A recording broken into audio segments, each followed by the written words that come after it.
I have next to me a radiant Greg Cody, still radiant from what happened to him last week in an Italian restaurant. What are you laughing about? Because I think I know what you're going to say.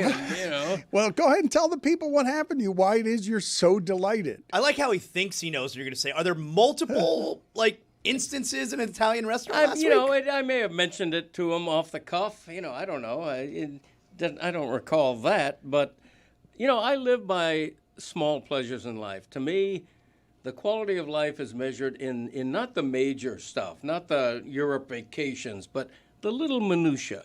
And so we're in our favorite local Italian restaurant the other night, and from 2 tables over, a guy I don't know looks at me nodding, and I know he recognizes, and he says with a thumb up, "Nice pick on the Dolphins game." And he was right, okay? The Bills won 31-21. I predicted the Bills would win 30-20. I came that close to a Zagacto. And that's a big deal. And I was happy. And somebody recognized it, and I was happy for that, too. You're still happy. You're still happy days later. A whole football weekend has happened since, and you're still buoyant because your Homer Dolphins are 0-3, and you're still here on the Dolphin wagon. You're the only one in South Florida still saying. I tell you, the bandwagon has a lot of room in it. I'm in the front. I'm steering the bandwagon. I'm looking in the rearview mirror. It's empty. I can swerve all over the road. Nobody's criticizing me except you. So it's good, yeah. I was not criticizing you, but I of the surprises this weekend, because I would say Thursday, I would say I have seen religions built around smaller miracles than the Dolphins stopping the Bills at all in that second half. But playing Marlins baseball this week of the season, where they still have a chance, and they just dragged the Rangers. They just ruined the Rangers season. They just went up to Texas and totally ruined the Rangers season. And the Marlins now have, Billy, what is it? Is it they need to win all their games, but they're 4 out with 6 to play? Let's see the official standings here. I mean, if they win all of their remaining games, they'd have a 12-game winning streak because they've won 6 straight, 10 out of 11. They're not eliminated yet. They're 4 back in the wild card, but there's 1 team tied with them, 2 ahead of them. They got to jump 4 teams. Yeah. Yeah, it won't happen. It's tough, but 76-80 is a surprising season for them. I tell you, the Marlins are like. Tell me. The Marlins are like no other major team in this market. They're an exception to the rule. Winning isn't everything with them. The bar is so low for the Marlins. We expect terribleness every season. And so what they've done this year is a success. Okay? They're relying on young players. They're the youngest team in the league, I think. And for them to do what they've done and have a couple of legitimate long winning streaks, I think it's been a successful season and sort of a validation for the path they're taking, which unfortunately includes not spending on payroll, but still they're winning with youth. They have an opportunity to ruin the Mets season. Like, they finish with the Mets next week. The Mets right now are tied for the final wild card spot. Like, that'd be fun to end the year, ruin their season. They have the same win percentage basically the Heat had last year, and they were a playoff team. It would be fun if they ruined the Mets season. But in terms of distinctions of things that generations of fans will remember, ruining the Rangers season will not be among them. Like, just randomly taking out the Texas Rangers. Remember that team in the AL West? We're just trolling my grind here, no? I mean, people notice. You're talking about that Dolphin game that happened 4 days ago No, with the Marlins. we're If I lose that game, we know where we're starting. But no. That's why I have a smile on my face. I see right through you assholes. We're talking about not that Dolphin game from 4 days ago, that Italian restaurant meal from 3 days ago. Dicks.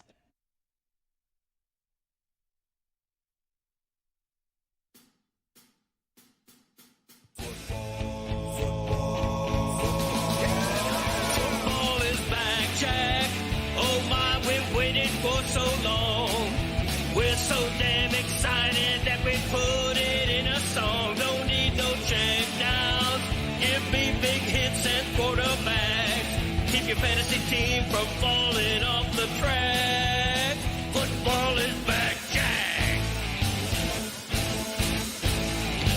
Whether on the ground or through the air, when the chips are down and you throw a prayer. When your team is primed and on the hunt, too super. When the shoulder pads and helmets crack, that's how you know that football is back, Jack. Let me hear you say, football is back, Jack. This high is wild and out of control. And we're gonna ride it every week till we reach the Super Bowl. Don't need no check downs. Give me big hits and quarterbacks. If you say this game's the best, I'll say it's a gag. Football is back, Jack. Football is back, Jack. Football is back.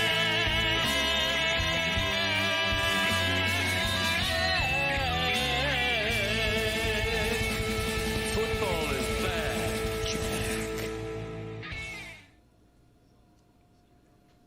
Zaslow legitimately came in here today with an observation that made me wonder, where have you been for 35 years? He comes in today and he's like, Michael Irvin is crazy, huh? He had his own intro Saturday night. And deserved it. He came out the tunnel before the smoke. He came out the tunnel with everyone lined up. He gets his whole intro on the Jumbotron.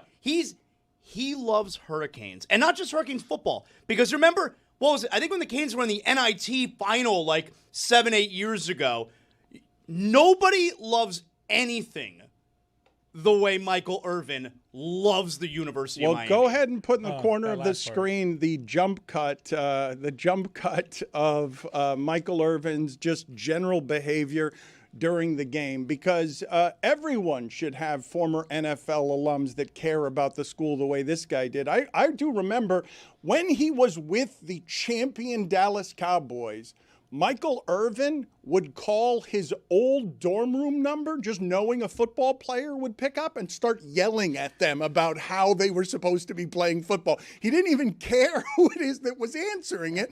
He just wanted to scream at them. Doing push-ups. Yeah, of course. He's always doing push-ups. And that game was encouraging for a number of different reasons. But chief among them, to me, it has been a really long time since I saw a University of Miami football team that could survive its quarterback having a bad football game against a good defense or a great defense. That would have been done better before the show. Thank you. That's good. That's good to put that there now, though. Dan, you got video covering it. No one knew. Video covering it was actually a good job. It was actually phenomenal. Gentlemen, video team. Yeah. Head on a swivel, pal. One person did a bad chair, so you're pointing it out. Yeah. The Miami Hurricanes playing against the Florida Gators. I know there will be people who have their criticisms because that game shouldn't have been close. I really thought after the first half that you can make the observation, I could give Florida 1,000 plays and make the football field 5 yards long, and the Gators will not score a point in this football game, because it's not just that the Hurricane defense is violent. It's not even just that the Florida offense is awful, which it is.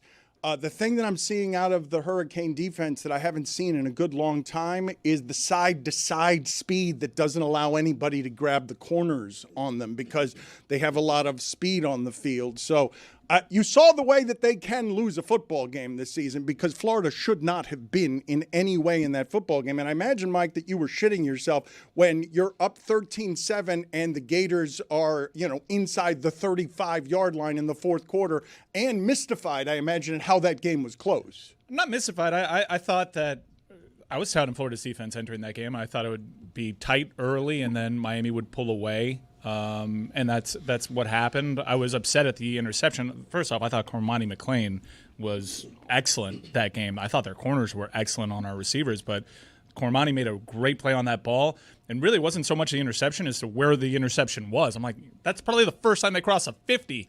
I know that they had just scored, but look, that was a total supreme domination. They were 0 for 13 on third downs. Pro Football Focus said that was the worst pass blocking performance in the history of Pro Football Focus by 24 points. The Miami Hurricanes defense is incredible right now. And say what you will on DJ Lagway, he does seem broken. He had 5 picks the previous week.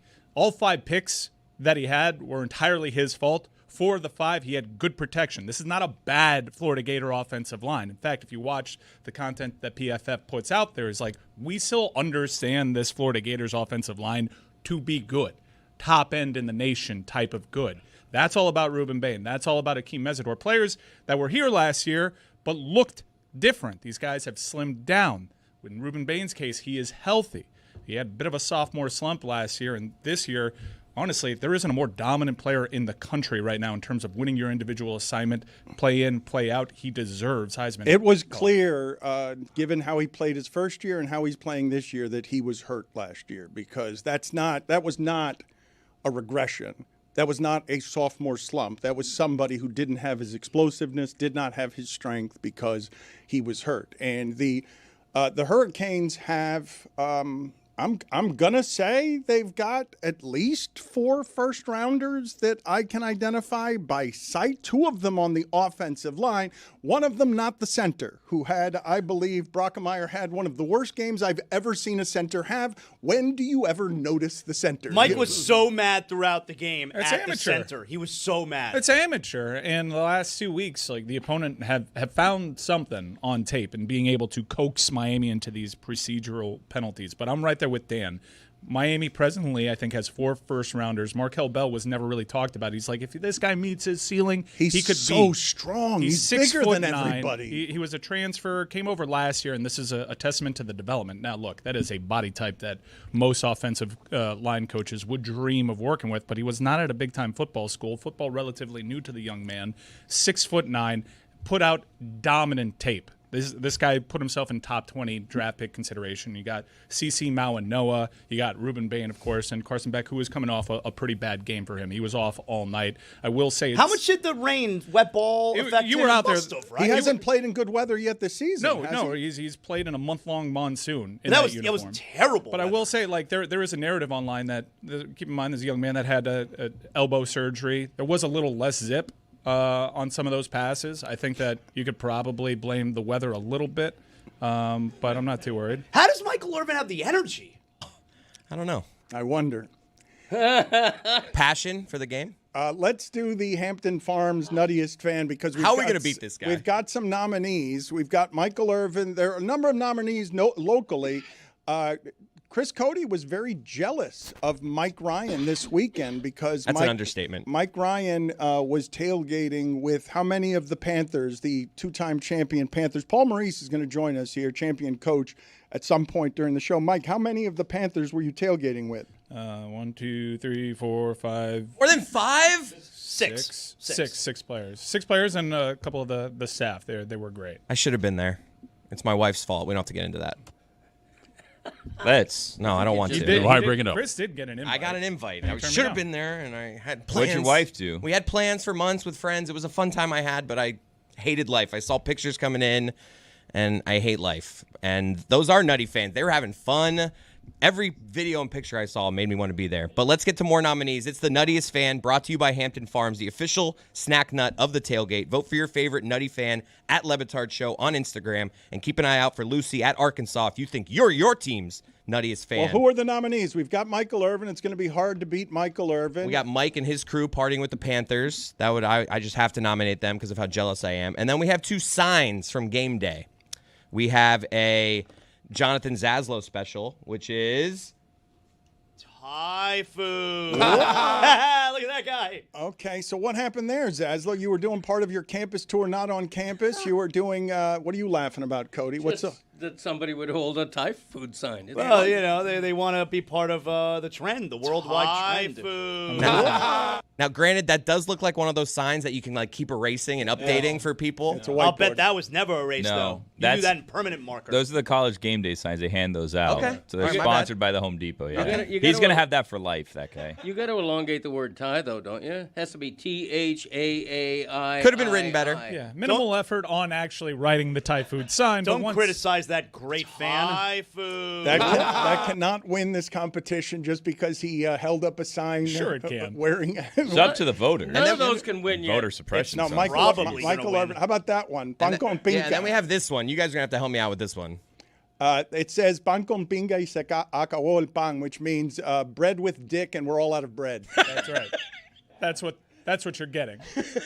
That's the winner. Dick sandwich. I go Michael Irvin. That's a repeat from the last time that's Game Day was here, though, if we're going to be honest. Yeah, that's a great callback. That's nostalgic. I mean, that should be on repeat forever. Dick with bread. I want to more talk, bread. though, about what it is that the Hurricanes are, because I would not object too much to anyone who said right now that they don't have a quality win, although I expect Notre Dame to be number one in the next rankings. They got snubbed in these, but I expect them next week to be number one when they climb to 2-2. But here's Greg Cody writing in the Miami Herald, the Canes team I've seen the first third of this season is the best all-around team I've seen since the glory days, the championship era. This team will make the playoffs, and with a huge chance to do major damage in them, this team, yes, I'm saying it, has what it takes to win long elusive sixth national title, the first since 2001. It's crazy that Miami can say that they've got 5 titles and a chance at a 6th, but this team does look complete because of what I was saying at the beginning. If you told me all coaches since Coker were playing against a great defense, because that Florida defense is a championship caliber defense. Yeah. And their quarterback had a bad game, they would not have been able to drag a team the way that they dragged Florida. Because I know that the game felt close, because it was in the fourth quarter. It was 13-7. There was a terrible whistle on one play. But I was legitimately confused at how that game was just 13-0 at the half. And I was legitimately confused that it was close in the second half, because I really did think that the Florida Gators would do nothing offensively all game, because that first half that I saw from the Florida Gators was sheer incompetence on offense, and they might be bad on offense. Mike is saying their offensive line is grading out well, but I did feel that was done to them by not just a fast defense, but a violent defense. Like these are hits being put on people that I did not see. I'm going to say there were more violent hits in that game. And again, when an offense is that constipated and lacking confidence, you can do it to them. But more violent hits in that game than I saw from the Hurricanes all last season when they couldn't play defense.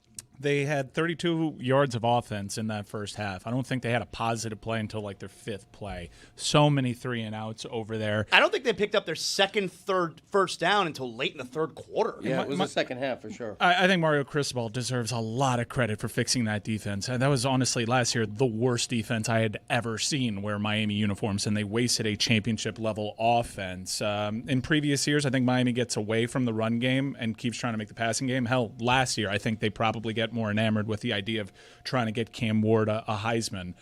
This is a really good Miami team. I know it was tighter, but we've been on the receiving end of those. We've been up against elite Florida teams, elite FSU teams, an elite Clemson team where Miami's defense puts up the effort and then the offense goes nowhere, and then by the end of the fourth quarter, you're down 21 points. The spread in points was not that much different than last year's game. Dan is right when he says there was a bad whistle. The officials themselves went up to Mario Cristobal, explained we shouldn't have blown that play dead. What was their explanation? that was that they terrible. didn't see the ball? So there's a couple of narratives online. Samson Okunlola's, who's developed quite nicely, by the way, his helmet came off during that play, Right. but he was not the ball carrier. In college football, if it has nothing to do with the play can roll on. The referees told Mario Cristobal, look, we just missed that call. Marty Brown did not stop moving. And if that game is 20-0 and you get Florida in a predictable passing situation, that game gets really ugly. I was very frustrated that they were only up 13-0 because I thought they could just keep handing the ball to Fletcher and moving the pile to make instead of they had so many punts at the end of the first half where they had the ball starting at the 50-yard line and they end up going backwards. That was a really quiet 116-yard game from Mark Fletcher. And I think it was quiet because more than half of those yards came as part of a pile that was just moving, physically manhandling a Power 4 program in Florida that has good line play. Along the trenches, they've improved over last year. But to be fair, they had 3 guys out, okay? did. 3 starters along the defensive line out. Very impressed with Florida's corners. There was not a lot of separation. There wasn't. which is probably an argument to get JoJo Trader and Josh Moore a little bit more involved in the offense, and hopefully they can rise to the occasion because Miami does need a little bit more separation there.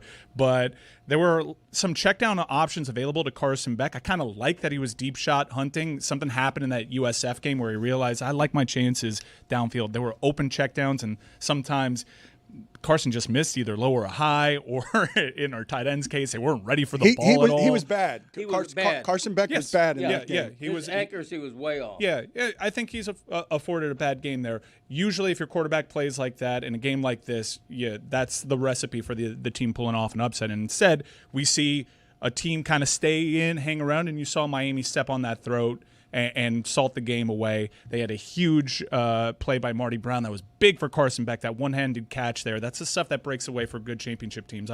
I came away very happy because that's kind of the game that I thought would happen, and Miami got tested in there and doesn't have to be victims of a rat poison for 2 weeks as they head into this FSU game. Well, this is the kind of game we've all seen Miami lose in the past, where you have a lead, you seem to be in control, then all of a sudden it's 13-7. The lead has whittled. Momentum has shifted a little bit. Again, in the second half, there was a time when it seemed like Florida was still in the game. Instead of losing that game, like they have so many times in the past, they rose up. And I can say nothing bad about this team right now. They deserve to be number 2 in the country behind Ohio State or Penn State, whoever you think. But I'll tell you what, last year they had a bad pass defense. They solved it. Last year they were imbalanced because, like you say, they wanted the Heisman for Cam Ward. This year, not just Fletcher, Marty Brown has been great. Malaki has been great. Malachi, sorry. You mentioned the 2 running backs. I would argue Jordan Lyle is our best running back. He turned his ankle early against Notre Dame. We've been holding him out. He's going to have to bye. He'll be ready for FSU. Those are 2 of Miami's best 3 running backs. You can make a strong argument that Jordan Lyle is actually RB1. Fantastic team. Okay, I'm the homer. I get it. I'm the homer in the room. You are. But in this case, I can't praise Miami enough. I think they're an airtight Are we team. sure it's not Malaki? It's Malachi. It's a biblical name. It is Malachi. It should be misspoke. Malaki. Yeah. I apologize for misspeaking. It's okay. No, apparently it Doesn't because seem to everybody's be. laughing. But Everybody's that's okay. mocking I'm them. used to that. I mean, Malachi's funny. Greg, I hope you know I was an ally. I corrected you quickly, and I moved on to the running backs. For them to stay here is really disrespectful to a legend like you. I'm used to it. Yeah. Let's make it a running joke. Let's say Malaki and replay it and just make fun of that one thing the whole show. That would be He hasn't customary. been the same since he lost that soup competition. Well, that was rigged. Yes. Thank you, Billy. You're welcome. It was barely coconut in it, and it was a conscious decision. I'm going to beat this guy. No without ginger. that much. No ginger either. What do you mean no ginger? There was so much ginger in that. Okay. I don't care what was in it. It tasted good. Okay. Mike ordered it from HelloFresh. Chris told us the next day. So I've seen this theory out there, and you can follow recipes, but where's the red bell peppers in that recipe? Where is the garlic? Where are the shallots? Where's the over amount of the generous serving of ginger? Yeah, there was sweet coconut milk in that. I've seen these theories out there online. What I made was totally different. The internet needs to shut the hell up. I thought that the college football weekend was more fun than the pro football weekend, even though the witching hour did. Yes, the witching hour did cover up some blemishes because there really were only 5 games worth talking about yesterday in the pros. Like, go ahead and see if you can name them because it's not going to be easy for you. I thought the college football weekend was a lot of fun, and I'd like to spend more time on college football than pro football today just because of how much I enjoyed the college football weekend. I'm sorry to all of you who had Auburn plus 6.5 in that Oklahoma game and got buried by a safety at the end. I wanted to talk about a handful of things, though, from yesterday. What were the games worth talking about? Because the Philadelphia Rams game was interesting from a number of different perspectives. The Eagles being down 26-7. I've always thought of Jalen Hurts as a bit of a front runner on that team, right? I see them getting ahead and then staying ahead, and they've won 19 out of 20. They're deserving defending champions. And beating that Rams team is an achievement when you are down 26-7, and they have recreated. I have to apologize. I said last week that St. Brown to Goff is the best combination in the sport that has the best timing between quarterback and receiver. I am wrong about that. It is Stafford and Nakua. Because at the end of that game, they were doing the shit that they did with Cooper Kupp in the Super Bowl with no-look passes, where everyone knew the ball was going to Nakua, and Stafford was still going down the field throwing it to only Nakua. Get the Nakua song here. I'd like to play some of the Nakua song. But what ends up happening at the end of that game, where you have the heaviest man ever to return a blocked field goal more than 50 yards, you had Jiggle running down the field on a day that had a lot of blocked kicks. I know a lot of people will look at that and say that that's what won the game, but this is what won that game. The Rams got stopped on 4th and 1, and that never happens to the Eagles. Like, that happens to so many teams, and it never happens to the Eagles because they've got that play that everyone... Because they cheat. And they got caught cheating again yesterday. They should have. No, they didn't get caught. They didn't get caught cheating. They got caught by the masses. They got away with cheating because they don't get caught whenever they false start on that play. His quarterback is not named Tua. That was the game that everybody was talking about yesterday. The Cleveland Packers game is a bit inexplicable. We'll have to talk about it, although I don't want to. It was not a game worth watching. Cleveland ruins football. Like, they play, their defense is great. I'm just so tired of these half teams. The Gators, the Browns, teams that can only do one thing, and you're out there watching, and of course it's going to be 13-10 at the end. But that was the surprise of the day. Go ahead and name all the other games, though, that you would want to talk about. Chargers and Broncos. Chargers are 3-0, and it's all in the division. Like, that's that. I know we talk about the Colts. Colts are the best story. Chargers might be the best story in the league right now. Justin Herbert's been absolutely great. Good thing we took Tua. Yeah, the Colts seem legit. That is, if you're a fraud Daniel team, Jones might be legit, too. Dude, if you're a fraud team, you roll in a Nissan Stadium feeling yourself, and you get all of a sudden dragged into like a tough divisional game. They were just wire-to-wire dominant. The Colts, I saw during the second quarter. Did you guys see this? During the second quarter of yesterday's game was the first time they punted. That's nuts. All season. Like they had no team had ever done that. 19 straight drives to start a season. No punts, and then they put up 40 on the Titans. Easily. I think that I'm very curious to see how Tampa Bay and Philadelphia goes, because Rams kind of built to beat the Eagles, and they had the exact situation, which you salt that game away.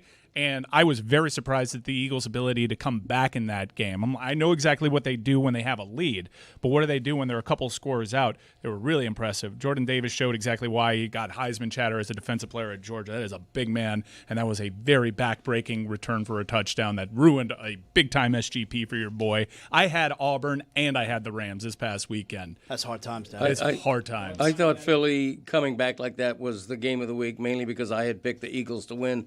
But the game of the week is tonight. I mean, Lions at Ravens is a dream. Jared Goff and Lamar Jackson combined for 9 touchdown passes last week, and there's going to be even as many tonight, I think. It's going to be a nutty game. I don't care what the over-under is. It's going to be 60-plus points tonight. I'm not going to mince words when I say this, so I don't want anyone to be confused. Chiefs stink.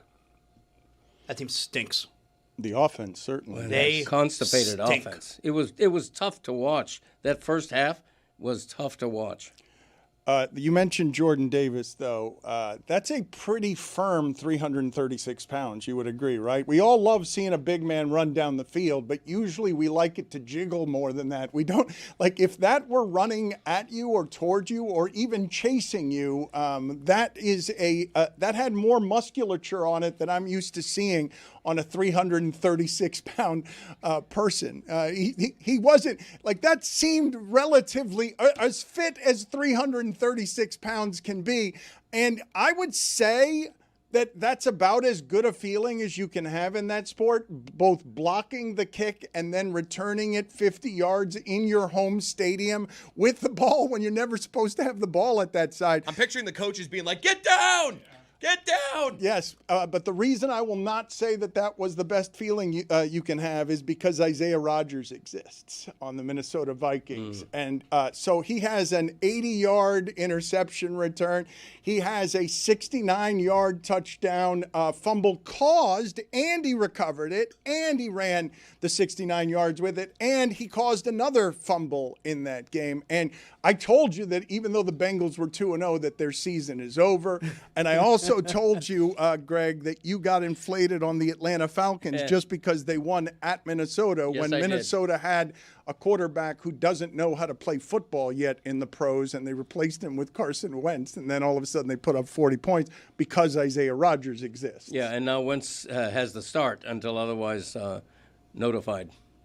You're right. I mean, I inflated Atlanta based on that one result, and in the NFL, it's easy to do that because, Carolina looked like bleep, and then they win 30-0. I mean, it's very difficult, this league. There's parity all over the league. The worst team in the league can play the best team. The Browns won. It's the Browns, Packers. right. I mean, it's very difficult. There's 5, what are there now, 3-0 teams? 5 or 6? There's a lot of 3-0 teams.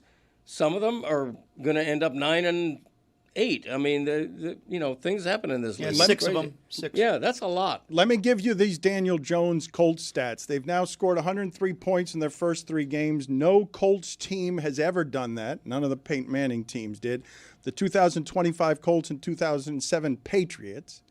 Is that the undefeated Patriots of Randy Moss? The 2007 Patriots are the only teams in the Super Bowl era to start 3-0 while punting fewer than 5 times.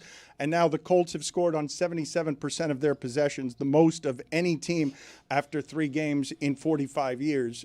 To your Patrick Mahomes Chiefs point, during one era here, the era that we remember of the Chiefs, they were scoring on between like 35 and 37% of their possessions. It's now 4%. It's 4%. You don't even want to watch the Chiefs. And last night, Andy Reid's had enough of the Kelce stuff. Yeah, he gave him a shoulder. Like that was the rare incident where the coach goes looking for the physical contact and the tight end didn't want any of it. Like, I saw the headlines that said Kelce involved in another kerfuffle, and I'm like, man, Kelce didn't want any parts of Andy Reid. Andy Reid went looking for the physical contact. They have done that there. a bunch. They've gone at each other. This is like at least the 3rd time I've seen them go at each other on the sideline like that. This is the first time I've seen Andy Reid initiate physical contact. Well, yeah, because Travis Kelce is a non-factor now. Like, Travis Kelce can't fight back when you don't do anything every single game. Andy Reid's he's tired of him. Hey, you suck now. Do something. Travis Kelce's turned into an average tight end, which is one of the many not even average. One of the many offensive problems they have. That the Chiefs have turned into the Gators of the NFL. And the thing that I loved about the Travis Kelce Reid thing is that, man, we love the heated exchange on the sideline. As soon as that happened, and you see it on TV, I'm like, okay, we're going to be talking about that tomorrow. That's in all the headlines. We're going to make a big deal out of this because we do that. Kind of like when you get mad around here. We love it. Look, it's a violent game. There's a dozen heated exchanges on a sideline every game that aren't televised, that we don't see. It's a violent game. Things happen, but we love the heated exchange. It's rare, though, that the coach goes looking for the contact. And if Kelce had done that to Reid, it would have been a bigger deal. I want to ask the It's honestly inappropriate. A person in a position of power going and causing physical altercations with his subservience is something that the league should look into. Well, they should take it up with HR for sure. That's the Chiefs for sure. should take it to Human Resources. Yeah. When does though a argument rise to the level officially of heated? What needs to happen for it to be an exchange that is heated? Like the minimum. The minimum. I think one bump, any bump, is heated. I think the heated exchange needs to result in something happening on the field. In other words, if Tyreek Hill and Mike McDaniel are going at it, and then later in that game, Tyreek Hill refuses to re-enter the game even though he's not hurt, then I think that exchange that may have led to that is newsworthy. When the finger makes an appearance, when there's a point. This is the way you play the game, Greg. I don't know what you're doing. The semantics of heated, Dad. I don't know what you just did there. That he was looking for the minimum bar for entry on heated, and you gave us Tyreek Hill not coming into a game. Yeah, because that after a heated exchange, that's when it becomes newsworthy. If you're sitting, and then you're forced to stand up and argue. That's when it becomes. I don't think my dad knows how we're playing this game. Yeah, Greg, do you understand? They're playing Yes, I do Fantasyland.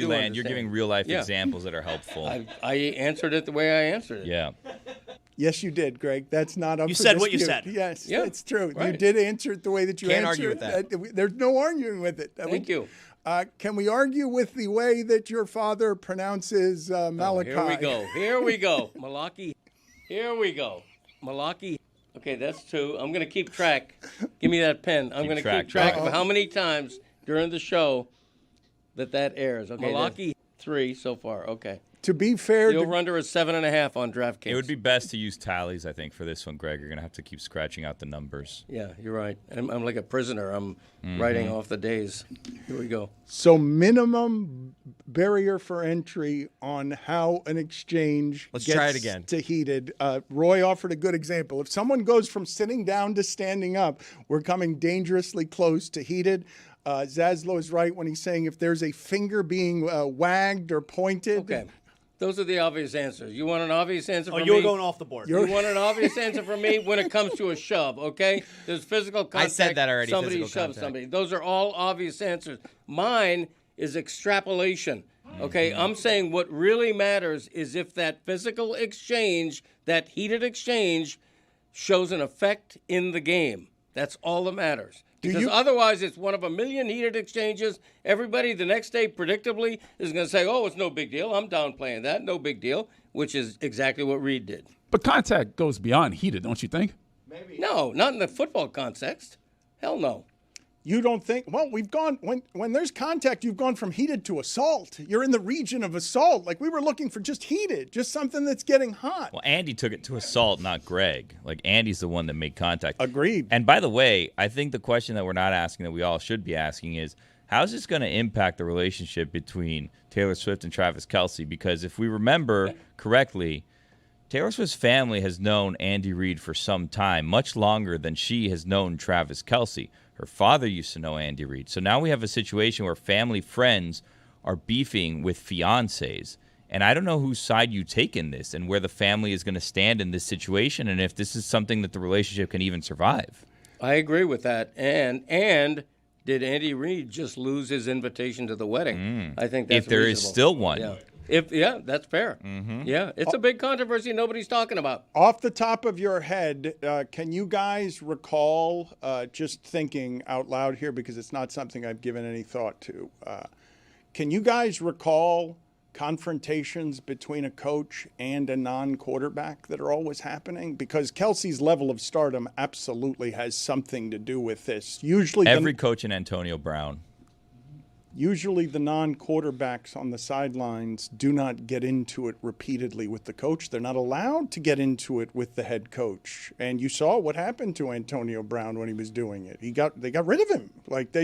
You cannot keep having those with the coach, but you certainly can't keep having those with the coach if you're a non-quarterback and you're not producing, because Kelce's old now. There are a lot of miles on that body. It didn't even make sense that Kelce was putting up the numbers that he was the last couple of years with the amount of mileage on that body. But generally speaking, a coach, especially a Super Bowl winning coach, you're not allowed to get in those kinds of arguments with him if you're not Tom Brady. Yeah, you have to be a player of stature.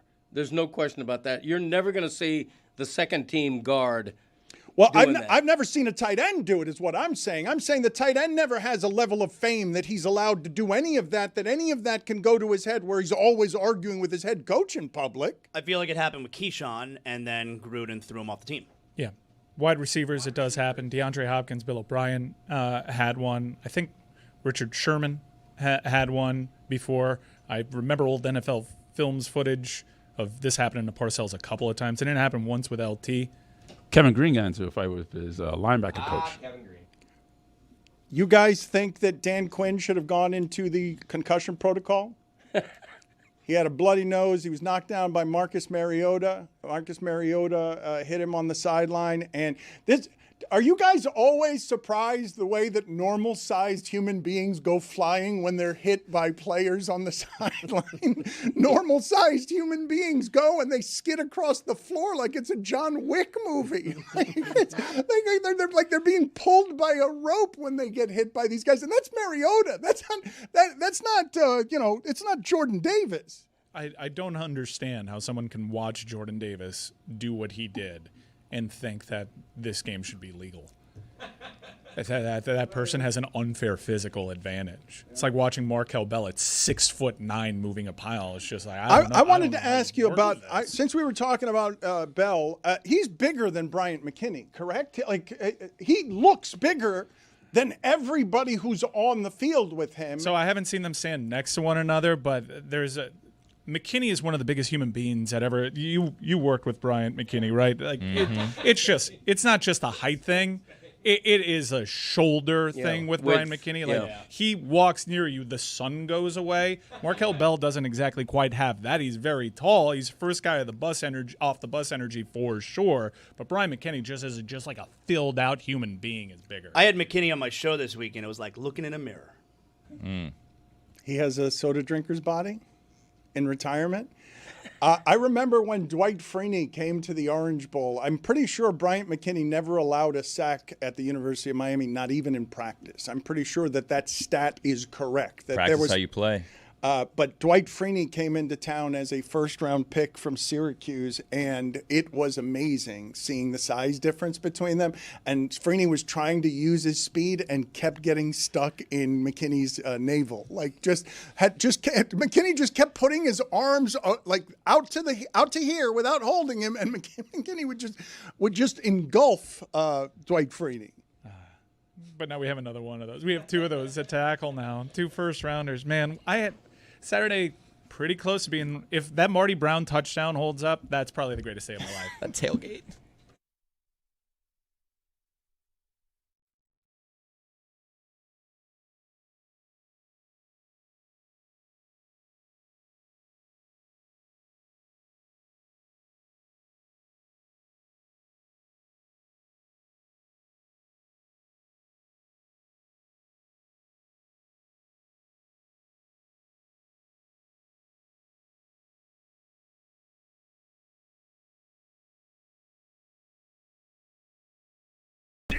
Says goodbye, sweet Clevelander. I should tell the audience that we've got a bit of an emotional week, I would say, here this week as we are leaving this studio. It's been an eventful 2 years where the show has struggled and groaned under the weight of trying to build a business. And we're going to move into new studios. Everything is moving after, I think it's close to 10 years here. And we're going to remember some of the things from the Clevelander because as expensive as the property value has gotten around here, the neighborhood has really deteriorated. There has been so is my health. There's been a lot of but that's your fault. Shootings here recently and assassinations, plural. And we need to get out of here. And next that move is brought to you by Miller Lite. 96 calories and 3.2 carbs per 12 ounces. Next week is going to be a little bit difficult because we're going to be in the change. And these are not your problems. They are our problems. But we ask for yet more patience after 2 years of trying to build this thing. We're excited about getting into new studios. And we will remember the Clevelander throughout the rest of the week here, because one of the great memories I have, Stugotz, it really is one of my favorites as I've gotten late in life and have learned to appreciate some of this nonsense that we get to do every day. Is the weekend before we were going to go on ESPN Radio and start with whatever it is we were doing with them. They were going to make this studio look like all the other studios, which is just blue paneling behind us that would be nondescript. And my brother and I spent the entire weekend here putting all of this stuff up. And the reason that it's one of my favorite memories is because I remember the screaming phone calls on Monday when no one had been informed that that's what we would look like. And they didn't want us to look like that. Or no one had given them a heads up, I should say. It's not that they didn't want us to look like that. It's that they were going for homogenized at the beginning, and we put up all these tiles that we're at some point here going to just auction off because they've been here for 10 years representing us as we make a move to become a bigger business. We've got, Mike, do you know how many employees we have now? I don't know how many employees we have now. I walked into to today's pre-production meeting and I was a little stunned at how many people were in that room, considering it's just jarring seeing how we've started. And there was a lot of people here when we were doing HQ. It was even tighter back then in many respects because we had the equipment. But I think the stark contrast is from the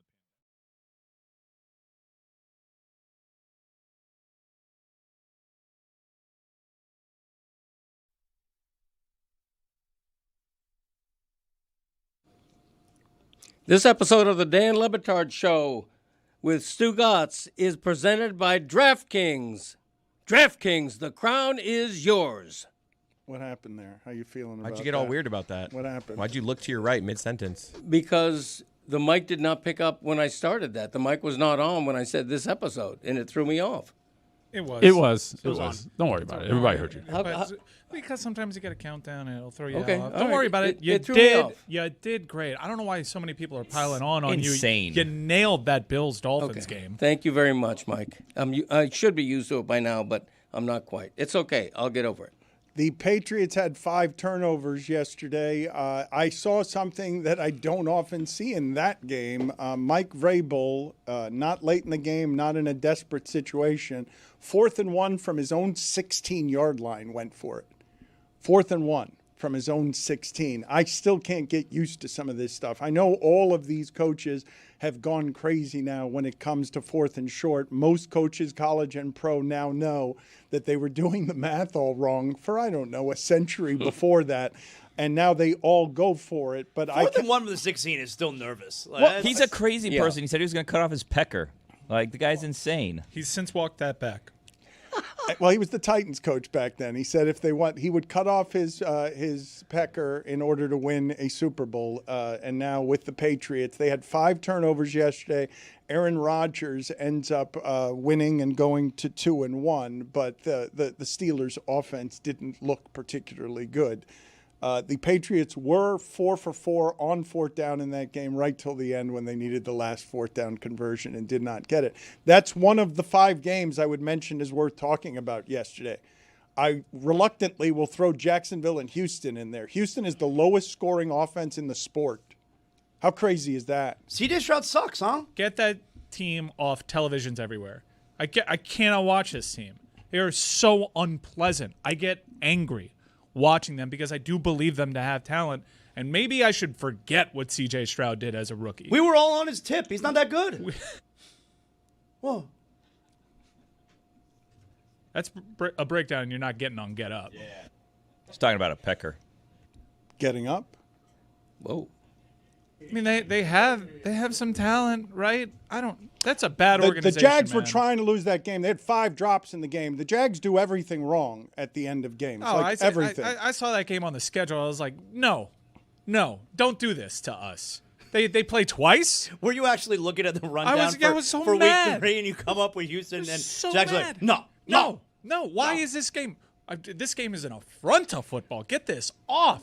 Just skip it. The next time they're scheduled to play, find 2 other teams to play. It's just bad. It's a battle of stinky quarterbacks. I hate them. Mm-hmm. Another half a team. Good defense, no offense. How do you guys feel in general about the limits on offense all over the sport? All over the sport that you have every quarterback throwing for 160 yards. Well, I mean, is Houston going up against a great defense every game? That can't possibly be it. I saw Tyrod Taylor move the ball against Tampa Bay, which, by the way, good team. Let's talk for a second about how Aaron Glenn feels about that wonderful celebration after Baker Mayfield produced not 1 but 2 game-winning drives in that game. 2 game-winning drives in that game. Baker Mayfield now has 4 game-winning drives this season, and they've only played 3 games. That throw to Ibuka. And the catch. Ibuka is coming to the league. He's wide receiver 1. He is so good. He's so amazing. That game was so great. And, by the way, as aesthetically pleasing a game as you could see. those white creamsicle uniforms at home. It just Those are looks nice a little uniforms. different. And Those are Baker, nice. what is more valuable to a football team if you're not putting up your best effort? Because we have not seen a complete game from Tampa Bay this year. They've been in tough betting spots. What more do you want as a special trait from your quarterback than to do that? What is more valuable than in the final minute, I know this guy's going to do it, perhaps multiple times. They're injured, and not only did they do it multiple times at the end of that game, you're mentioning Ibuka, but Mike Evans was out. Like, he got injured, and so it's not just that both his tackles are out. Now Mike Evans, his Hall of Fame receiver, is out, and still 2 game-winning drives against the Jets. Wasn't it just last week you were talking about Baker Mayfield, that he's one of the 3 or 4 quarterbacks who, if they have the ball late in the game, we think they're going to score. We all knew how it was going to happen. You saw how much time was on the clock while Aaron Glenn is dancing, and you're like, "Don't do this, don't do this." Baker's going to find a way, and he always finds a way. But Ibuka is that dude is a great player. And while Mike Evans is off, there's talk that Chris Godwin, who's another one of the great players to watch in this league, so fun to watch. Godwin's coming back, so hopefully there isn't that much of a drop-off because they have Philadelphia next, and there has been a thorn in Philadelphia's side over these last few seasons. Remember, Philadelphia had to reshape their entire offense the last time they played Tampa because they got blown out. When I say Baker Mayfield league MVP, I'm not even kidding. I mean, it used to be words that would be ridiculous in the same sentence, but the way he's winning games, it's not ridiculous. He just has that ability. I mean, Daniel Jones, Justin Herbert, who are the MVPs right now? I can make an argument for Baker being number 1 on the list at this point. And it's not like system plays. It's not. It is very much individual efforts. He makes plays. He makes stuff happen. He becomes Steve Young in certain moments when they need plays with his legs. And that throw that he made to Ibuka, not many people can do that on this planet. I know that a lot of analysis excludes what I'm about to say, which is one of the reasons that the football got worse in week 3 here is because people aren't as fresh. They haven't had months off anymore. Now they're going week to week again. Some of the quarterbacks are out. And so your ability to win games when your team is injured, Baker Mayfield is without his tackles. They're winning games against teams that have pass rush. And when we're talking about this and you guys are saying Baker Mayfield for MVP, and I'm hearing then, unless you say Daniel Jones, imagine that conversation. What a sentence. 2.5 years ago. Well, Baker was in the MVP conversation like halfway through last season also. He had a great last season also. No, I think we're here on Baker Mayfield where we've decided this guy is an upper echelon. You can win a championship with Baker Mayfield. There's no more question. Right, like Baker Mayfield like this is Baker Mayfield when maybe there's still some, well, not maybe, there are probably still some questions about Daniel Jones. We are here with Baker Mayfield. But Baker can also lose you a championship, which is why he doesn't win the MVP. Because like Baker is capable of blowing you some games also, which is what always ends up happening at some point in the season. And then he takes himself out of the MVP conversation. I just love that he's fearless and that everyone sort of has to backpedal when he's got the ball at the end of games. Aaron Glenn was confident. That was so silly. Is he not like, I'm on my couch being like, there's a lot of time left. Does he not know that he's coaching the Jets? Like, you're not going to transcend the Jets. It's like walking to like Greg Cody in the music video to the couch. It did look like me. There's 2 things. There's 2 acts of God here. You're the Jets, and that's Baker Mayfield with time. They're 0-3. Why are you dancing? You got to know that's not going to age well. That is a rookie head coach. Let me explain to you that Chris Cody, do you know how odd and sort of earth-shaking it is for the Jets to get a lead late and send Chris Cody, who I know to be allergic to books and research, sent him immediately to the internet to wonder whether or not yesterday was a historic day for blocked kicks. I was like, there are a lot of missed blocks and misses. I'm like, there's a lot of misses today. Let me do the numbers. I'm going to crank the numbers out. I'm going to go to every game log, see all the kicking stats. And I learned, based off the average, it was just a slightly below average day. How much time did you spend Say doing a good that? 14 to 17 minutes of going through game logs, doing all the math of all the field goal percentages. What is that? Like, what exactly did you do in terms of like you did every the math game? and the numbers? I went looked and at all the that? kickers' field goals in every game. So like I have it in my phone actually. Where again, this game they were 4 of 7. The kickers were in this game they were 3 for 4. And there was only 3 games yesterday where the kickers were perfect. There were misses in every other game. Some games had like 4 misses. It ended up being around 75% yesterday field goal kickers, while the average is slightly above 80. But blocked kicks returned for touchdowns had to have been historic. Yeah, I mean, I didn't look up that specific one. It was more just misses in general. That's the one that I'm most interested in. Yeah, that would have been a good one to But look it just, up. in my mind, I was just like, every game I'm watching, that field goal But the missed, weird that part field goal was the missed. returns. Yeah. It was also, And in my blocks. mind, the misses. And they turned like potentially losses to wins. They were Wins huge. to losses. The witching losses hour. to That's wins. what the I mean, witching hour does. It delivers. Classic witching hour. By the way, the Dolphins are favored over the Jets on Monday Night Football. One of next the week. How about that? all-time sad Monday night games we have a week from tonight. $27 gets you in right now. 0-3. Monday Night Football. 0-3 Jets. I'll be at there. 0-3 Dolphins. Unfortunately. Scott Hansen actually said yesterday that Colts-Titans game was the game between the most accurate kickers in the league, and as soon as he said it, they missed 3 consecutive kicks. 3 consecutive field goals got missed. Also, in the Cleveland game, you could have also had one returned, a blocked kick returned for a touchdown, except it took like a funny bounce. Otherwise, that would have happened there too. To have the fact that during the witching hour you had 2 blocked field goals returned for touchdowns is what made the witching hour erase a truly dreadful day of professional football. Dan, I have indeed opened up the Game Time app to see ticket prices. I can get in that door for $28 fees included. That is fees included. There are about a dozen tickets right now that I'm looking at this app that are under $35 all in, fees included. That's taking the guesswork out of buying tickets, people. Download the Game Time app if you want to go to this terrible NFL game on Monday night between the Jets and the Dolphins for an unbelievably low price. Why? Because that is what Game Time does. It's the absolute best in the market, and if for whatever reason you find a better price out there, Game Time will match 110% of that price. Use the code Dan for $20 off your first purchase. Terms apply. Swipe, tap, ticket, go. I might go. 2 bad teams could be an exciting game. I might go. By the Billy's way, right. also the return this week of 9:30 a.m. football. Yeah. Dublin, Ireland. Are the Vikings doing Vikings back-to-back in Europe? Steelers. I think they are. They're doing Let's see. Dublin and then London. Kevin O'Connell, good coach.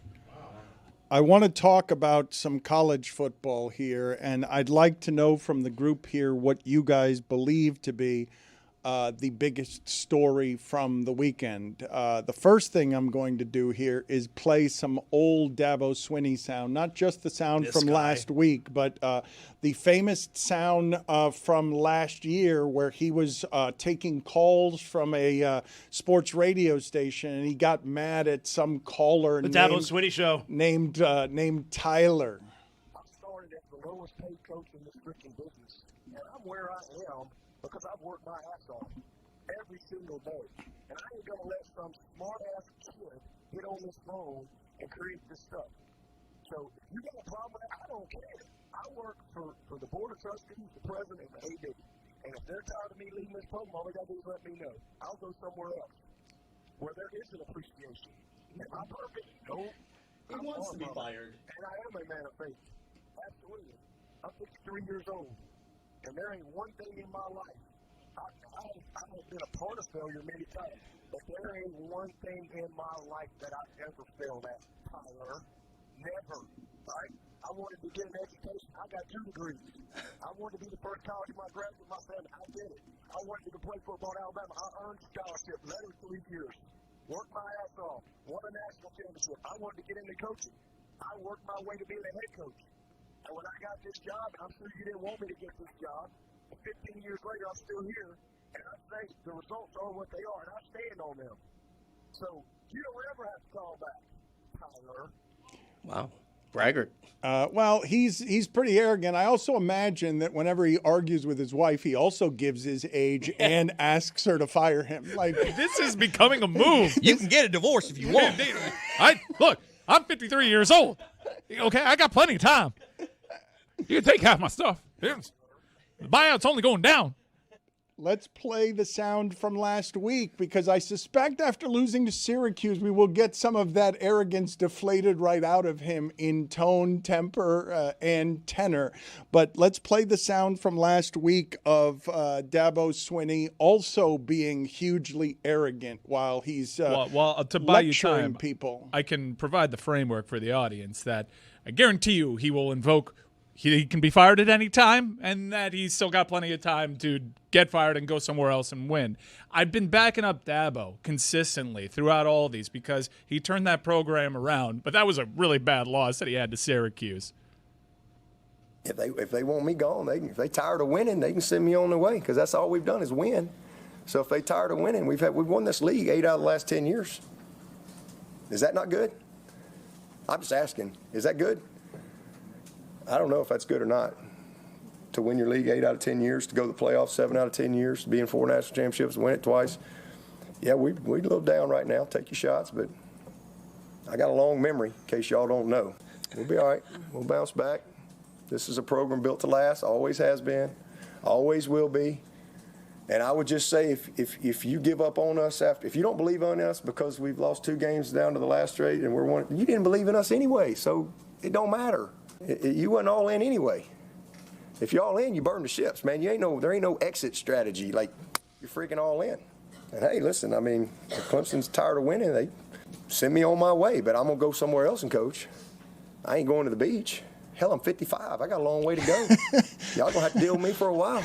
I got a long way to go. I'm just getting going. I'm just now good enough to be a head coach. Okay, so this was after he lost 2 games. Then Syracuse comes into Clemson. They were a double-digit underdog. I think they were a 17-point dog in this game, and they lose. Clemson loses 34-21 at home, and Dabo doesn't sound – you might not hear fire me now and give his age here.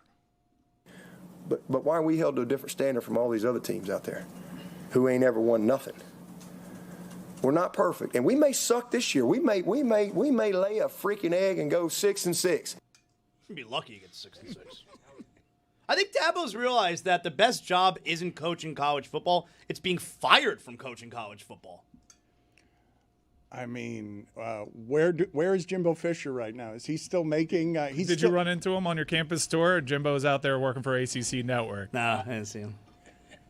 Let's play the sound of Dabo sounding broken. You've gotten all of the arrogance. Let me hear broken. Disappointed, painful. I mean, hurt. I mean, I'm human. I mean, I'm not a cyborg. I mean, this is my life, man. I mean, I've been here 23 years. I love this place. I give this place the very best I got every single day. Every day. There's never been a day that I haven't given Clemson every ounce of everything I have. I hurt. I mean, I've invested my life here, and when I don't get the job done, I'm responsible. I'm 55 years old. I mean, Seriously. I could be fired at any time. Not a robot. And it'd cost them less if they do it next year, perhaps. Not really. Like if they fire him now, his buyout's $60 million. Next year it's $57 million, and after that they have to pay him everything that's left from 2027 to 2031. Did he not listen to himself? He's like, why are we held to a different standard? I mean, we won a bunch of championships around here. I won this league 8 out of 10 times. That good? I don't know. Yeah, why aren't they treating us like every other 6-6 ACC team? Is it because we've won so many of these championships while I was here? Maybe that's perhaps. I don't know. No. I'm just a 55-year-old man. I'm just good enough now to be a head coach. He has special Alabama clauses in his contract also. So, like, if he were to leave to coach Alabama, he would have to pay Clemson $6 million. And if it's any other school, he'd have to pay them $4 million.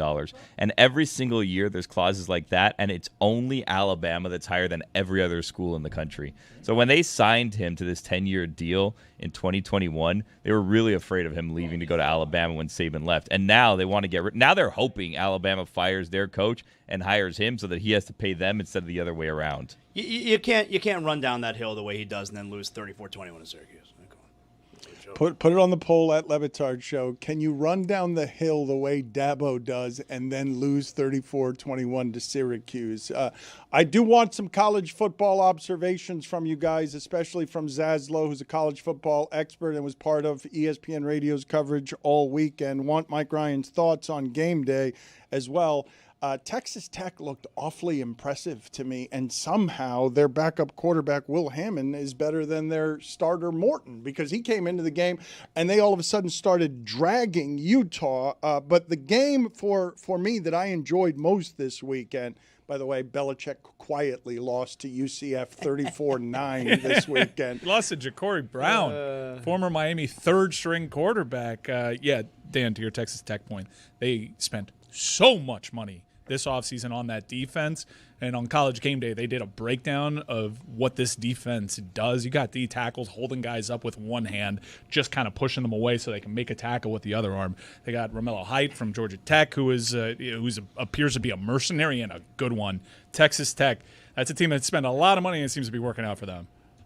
I felt the limitations of offense in Auburn and Oklahoma. And when I looked at the stat sheet, Oklahoma had 8 sacks at the half and finished with a record for the school 10 sacks, but I really did think it was 20. Dude. I'm not joking when I tell you I thought that they had more sacks in the second half than they did in the first because of the amount of pressure they kept getting. Interesting storyline with Jackson Arnold, who was quarterback for Oklahoma. Now did they boo him? Auburn. Yeah, they did. It's kind of weird. And Oklahoma, they cheated to win that game. SEC refs admitted. They did one of those. They admitted they cheated. They did they blew that call. Oklahoma tried to be cute. They ran a guy to the sideline pretending that he was going to sub out. I like when they do that. Defense was super confused. You're not allowed to do this. It's against the rules. Calls for timeout were even ignored. Guy who's pretending to be subbed out stays on the side of the sideline, just walks into the end Why zone. can't you do that? It was a bad call. You can't, because it's cheating. That should be allowed. Why is it cheating? He's on the field. Because the defense is allowed to substitute, so they're caught in no man's land. Like, is this guy checking in? Is he checking out? He goes into the end zone unguarded. I disagree. There was also a bad call on a fumble return that should have went Auburn's way. It was just really bad. And then they get the safety at the very end for a back-breaking 6.5, and you know I was on that 6.5. Now you can hear it. That's how you could hear it. There you go. You There's could the hear cheating. it. Of course you could hear They it. cheated. That's the cheating right there. Auburn for the last 2. I've been on Auburn against Oklahoma the last 2 years. They're inventing ways to lose to this team and not cover. The best game of the weekend was Arkansas-Memphis. Arkansas was winning the whole game, and then Memphis took the lead late, and Arkansas had the ball clearly in field goal range inside of the 10-yard line at the end. Could have just milked the clock. I think could have just knelt. Handed the ball to the running back, and he got the ball punched out. Is Mike Gundy going to last the season? No. There's no way. I can't believe he got out of that building. Watching that game on Friday, I can't believe he got out of that building. There were really, good sources that said Mike Gundy was out. There were reports saying that he was out. And then at the 11th hour, he agreed to some sort of deal that saved his job. There is no way Mike Gundy is still coaching. He gave back money. That was the deal. He gave back money in order to keep his job. But I thought they were terrible last year, and they were. I thought they were as bad a big conference team as I saw all of last year. But they're worse this year. They just got dragged at home. Well, I don't even know. Was it Tulsa or Tulane? It was Tulsa. And Tulane, I guess you can understand it. Tulane's not a bad football team. Tulsa's always bad. Tulsa's not. Tulsa doesn't belong to be playing on the same surface as Oklahoma They're State. going to get their ass kicked at home next week, too. They have Baylor. They're going to lose that game, too. Put it on the poll at Le Batard Show. Has Tulsa ever even one time been good at football? Yes or no? I want to know, because I just associate Tulsa. You tell me that name, and I'm just always associating that with bad college football. Also, geographically, strange place to have a hurricane. I never really got that mascot name for Tulsa. How about Indiana? You see Indiana kill Illinois? Dude, Mendoza might be the real deal. He's good. He's from here, right? Yeah, he was. He was a Cal quarterback that gave Miami everything that they could handle. He was one of those quarterbacks that was linked to Miami in the offseason. By the way, John Mateer, Mendoza, Carson Beck were the 3 quarterbacks that Miami was pursuing this offseason. All 3 guys are probably pretty headed good to New York right now if you were to pull Heisman voters. How about Indiana, though? Indiana jumped up from number 19 to 11 in the poll after crushing number 9 Illinois. 1 spot behind, 1 lost Texas.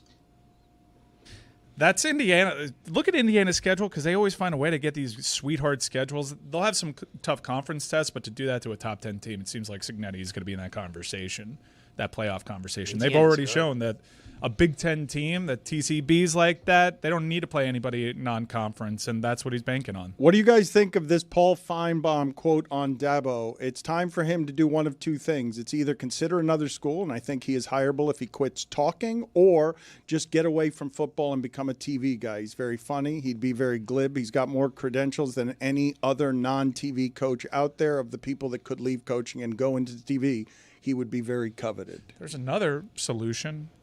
Fully embrace the portal. I know it's not part of that program's identity. I think their best player on the D-line is like the one transfer portal. They have, like 3 transfer portal kids, I think, on the team this year, right? Yeah, they're some of the better players on that roster.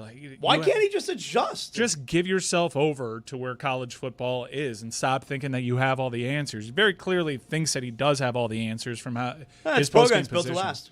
I mean, Paul Feinbaum ain't wrong. Like, stop talking. That should be one, because he's not doing himself favors. He's becoming a joke. Well, you're right. He should invest in the portal, because teams that do are ranked number 2 in the nation, to use an example. But the problem with Feinbaum's comment is Dabo Swinney's got a very impressive resume. So what are you saying? He's not allowed a 1-3 start? Well, he's just 3. I think 3 of his last 4 seasons have 3 losses or more in them, and so of course, he's allowed a 1-3 start. But this is what the descent looks like. It's not up for argument. He's kind of not allowed a 1-3 start. He won the ACC Apparently last not. season with 3 losses, and he was in the playoff. Yeah, and if you don't believe that, ask Dabo. He'll be very quick to remind you of that. It's not just 3 losses, though, Greg. It's you're supposed to get right against Syracuse at home. Agreed. And it's a bad loss. And it's not like a loss in which everyone's like questioning the difference between this Syracuse Dabo is team. not a bad team. No. Although their season's probably going to fall off some, because Angeli, who's been really good for them, had a non-contact injury that wipes him out for the season. So that's not going to be a loss at age as well. I don't think. But usually when he's at these forks in the road where Tyler from Spartanburg's going at him, or they lose to these other teams, he's very good to back up his words with a good performance. And to lose at home a conference game, 17.5-point favorite, and not have they were never in that game. Syracuse totally controlled that game. That's not what this season was about for Clemson. They came in ranked top 10. Dabo versus Belichick up next. Syracuse, Fran Brown, their coach, is a good talker. He's the one who reminded us last year that he doesn't shower after they lose. Here he is after beating Dabo and presumptuous, and I presume Tyler as well, in Clemson. I don't care about what Vegas said. Nah, Vegas said Canelo was about to win. But, you know what I'm saying? Crawford said different. Does he understand?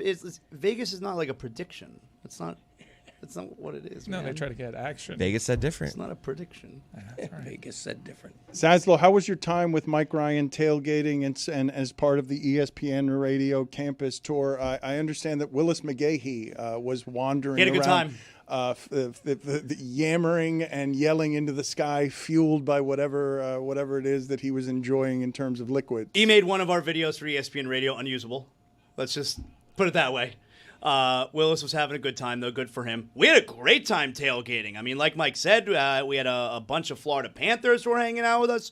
Mike knows how to do a good tailgate. I'll tell you something. I've never been to a Mike Ryan tailgate. He knows how to do it. Good music. I mean, it was lacking a little bit of the Pearl Jam, but whatever. I'm not a DJ. Good music, good food, good drinks. And then, let me tell you something. I sat with Mike for the game. Those seats, that's where I sit now. That's where I sit for all the games. Recliners and the televisions and all that stuff? That's where I sit for all the games now.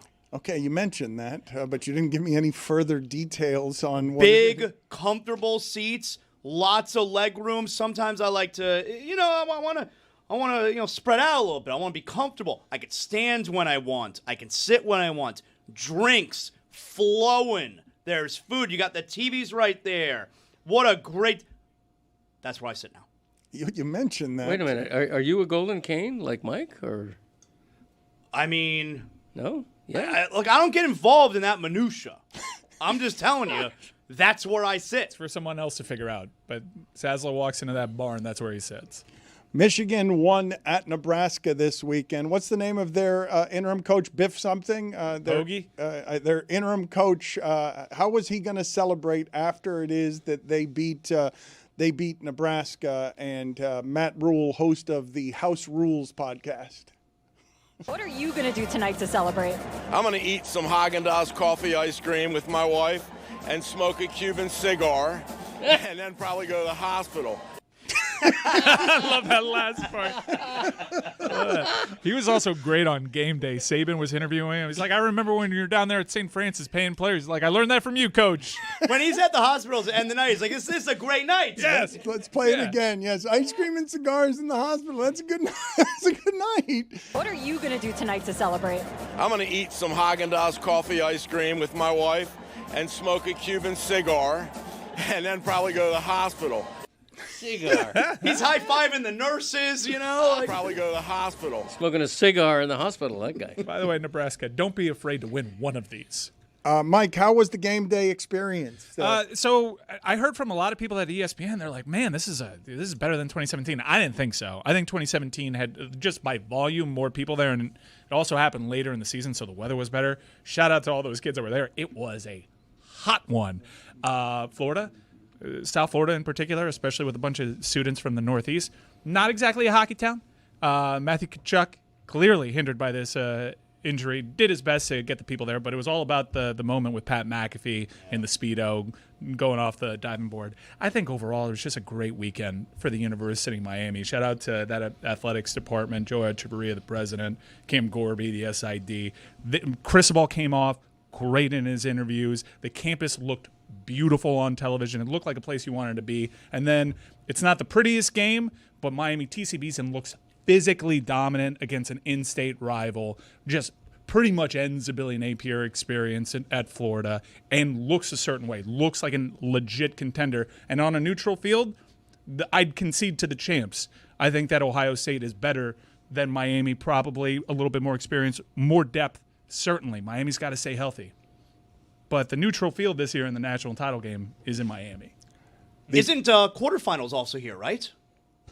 Miami looks a certain way, and I think they'll have a really good test. Now, it's a weird schedule for them. They're only going to play one game in the next 20 days, but that game's against Florida State, which, by the way, not the easiest opponent on Friday when they go up to Charlottesville against Virginia.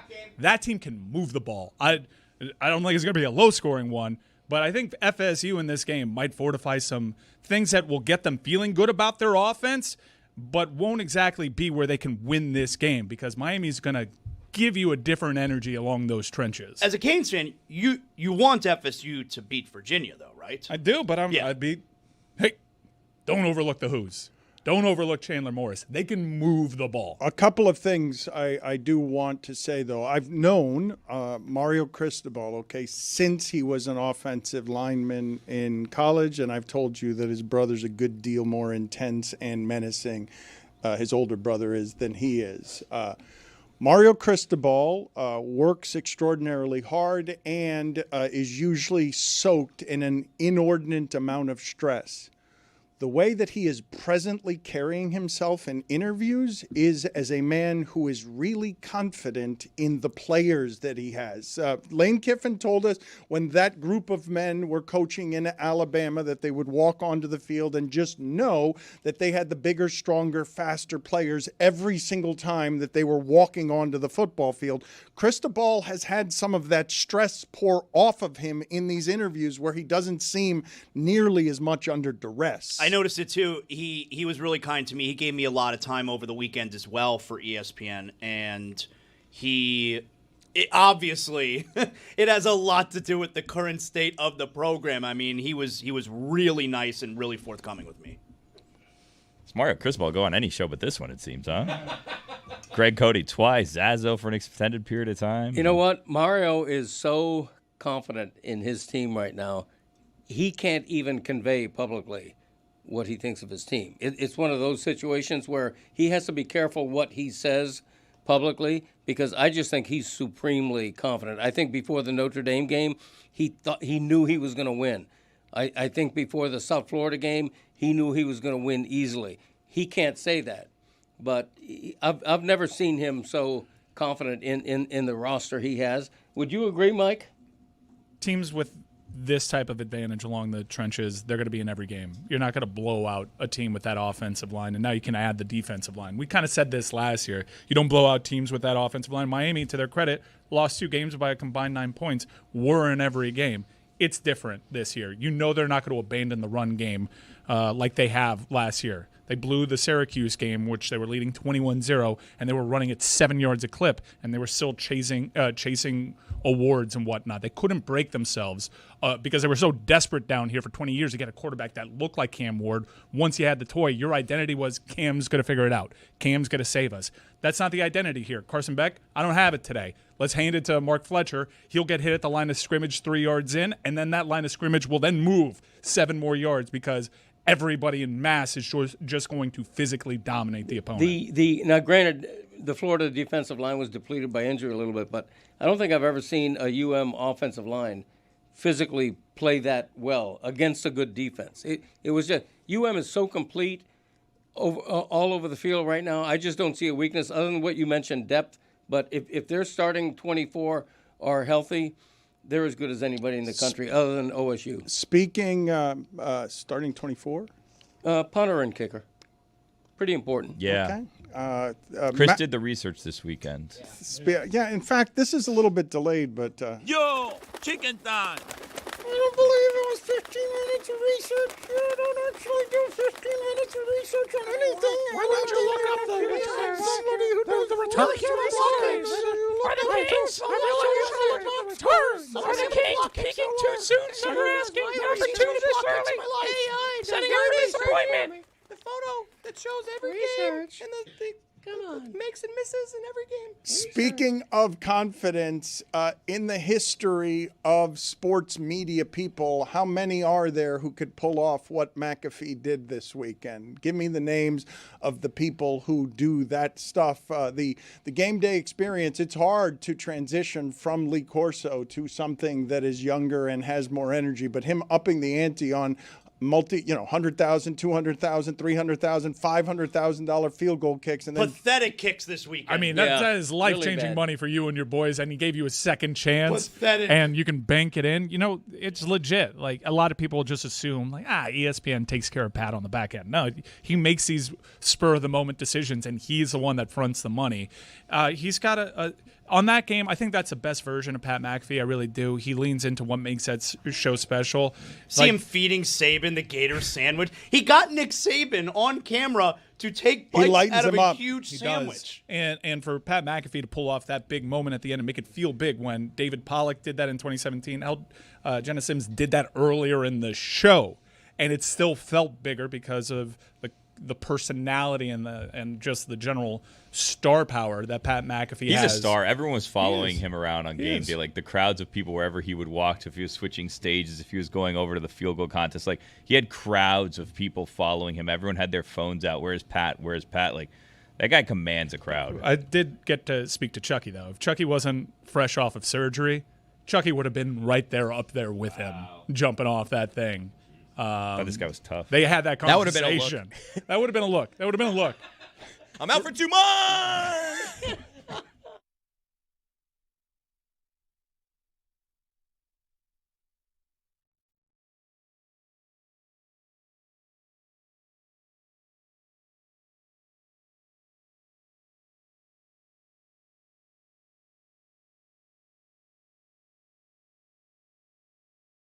You and me in these studios, and people were zooming in. So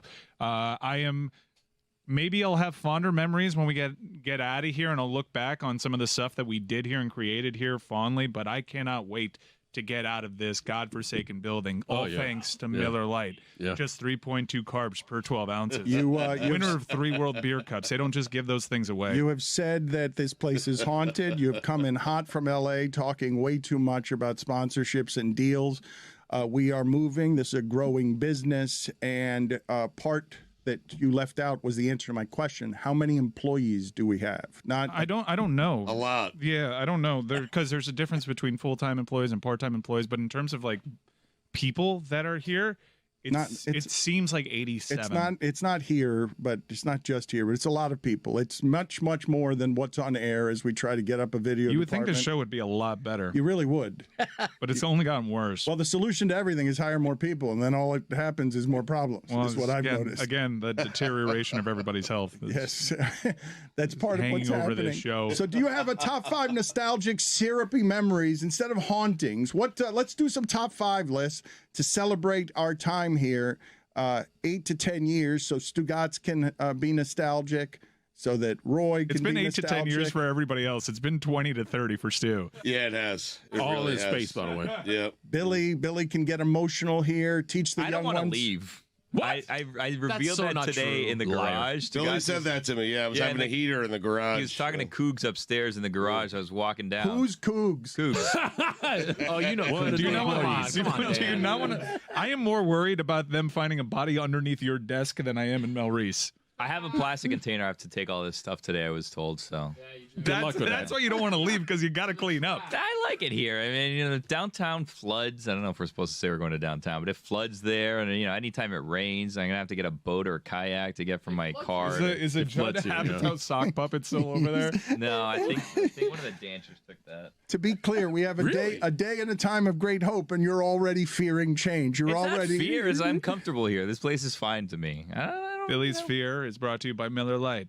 Just 3.2 carbs per 12 ounces. I'm going to see the new studio today. Maybe that'll change things. You don't want to move? You don't want to move? I mean, I don't think I get a vote on this. I think it's happening whether I want to or not. Yeah, we're a little further along. But I am excited for everybody to experience the new building. I've gone over there a couple of times, and I was honestly moved to tears the first time just because there's so much space. So much space to do tears. this. I was, because it feels like. Were you wearing a hard hat? No. We're beyond that, but not to get too into it. And I'm sure there's plenty of time for nostalgia and stuff like that. But we've been through a lot, man. It's been hard. We've been through a couple of different companies and a bunch of different incarnations of the show. I've had really good memories here, and I've had some professional lows that I would just like to remove myself from. I feel like all those emotions every time I come into this building, which is good and bad, and I'm just really excited for a new mile marker for the company. It feels like actual growth, because we're going to do this in a much nicer place, and I'm excited for that. All that space in the new building also sponsored by Miller Lite. Killing it. We will get to the top 5. Good contribution so far, Greg. Did you slur this? I mean, when he starts to drink, Miller Lite, the guy's bleeding. Leave him alone. I mean, he is bleeding. Blood coming out of his wound. But Billy thinks he looks look great, though. It looks Yeah, like he's had exactly. work done. Thank you, Billy. I don't think Billy was being sarcastic. I wasn't. I mean, you have a nice haircut, clean shaven. Got a pep in your step today. Pep in it. Mm-hmm. We have. I should probably just tell the audience, because I remember promising Stugotz, and I've lied here, and I try not to lie to the audience or anybody. Same. That I would. What happened? That I would show the audience like what the last 2 years have been like while we were doing it. We've just had to conceal some of it because it's been hard and messy, and you've probably felt it in the strain of the show. The show had to change and be different, and like we thought a lot of people were going to jump with us, and Amin came, and it was Amin, and then we looked, and it was still Amin, and it's Amin, and reinforcements are now coming, ever so slowly.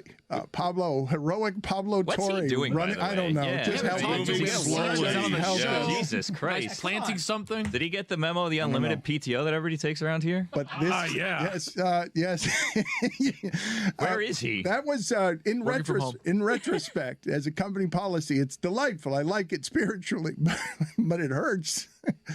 Yeah, it hurts the unlimited personal time off. Terrible policy. But it's a good policy. You got to admit, it's a good the policy is we never know who's going to be here.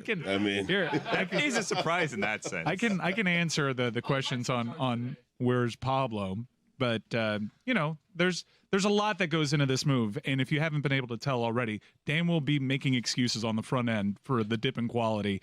And he's very worried about this move. And Pablo's not here in part because we're all worried about how Dan will take this move. There's a lot of stuff that we're throwing at Dan. We're changing the formatting of the show. We're changing where the show is produced from. And I think just throwing Pablo and, hey, here's another body complicates things a little bit. So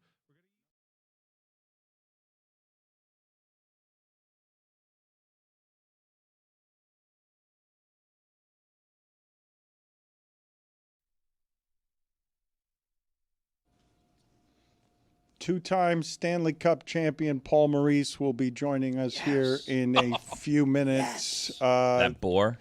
The preseason has begun, and the Panthers don't seem to be taking it terribly seriously. Matthew Tkachuk was going to jump into the pool with Pat McAfee. Matthew Tkachuk, everyone speaks highly of Matthew Tkachuk. Everyone likes everything that guy's about. He gets it, man. And he's been such a great ambassador for the sport. Last week I said, including LeBron, name a more impactful sports acquisition in this pro market. When you apply the context of where the Panthers were as a franchise, it's not even particularly close. The impact, the game-changing impact, franchise-changing, altering impact that Matthew Tkachuk has had. And from observing him and hanging out with him some, I've always known he's been a great ambassador for the game because he's a good talker. He's always eager to do these interviews with everybody.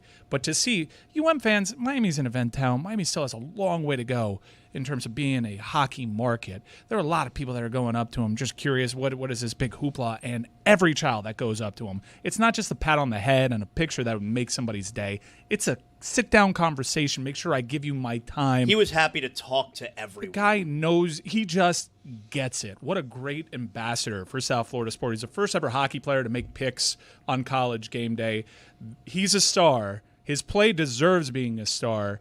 But his attitude and his approach to fans and the sport and making people fans of his and the sport, I can't say enough good things about the guy. I think he's perfect. I think he's everything you want. If I'm Gary Bettman and I ask him, who do you think or who do you want to be the face of your league, I pick Matthew Tkachuk. He plays for the two-time championship team. He's engaging. He's arguably the best American player in the league. He's exactly who you want. I told him. I wanted to make sure. I mean, somebody's told him in the last couple of years, but I wanted to make sure to hear from me.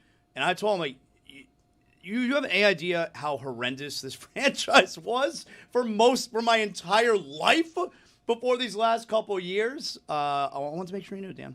Is it weird for like a 50-year-old to be saying that to a 27-year-old? I'm like, not 50, my God, number one. All right. You know how so important that's, you are to that's, me. I didn't say it like that. You mean so much. I've been around athletes before. All right.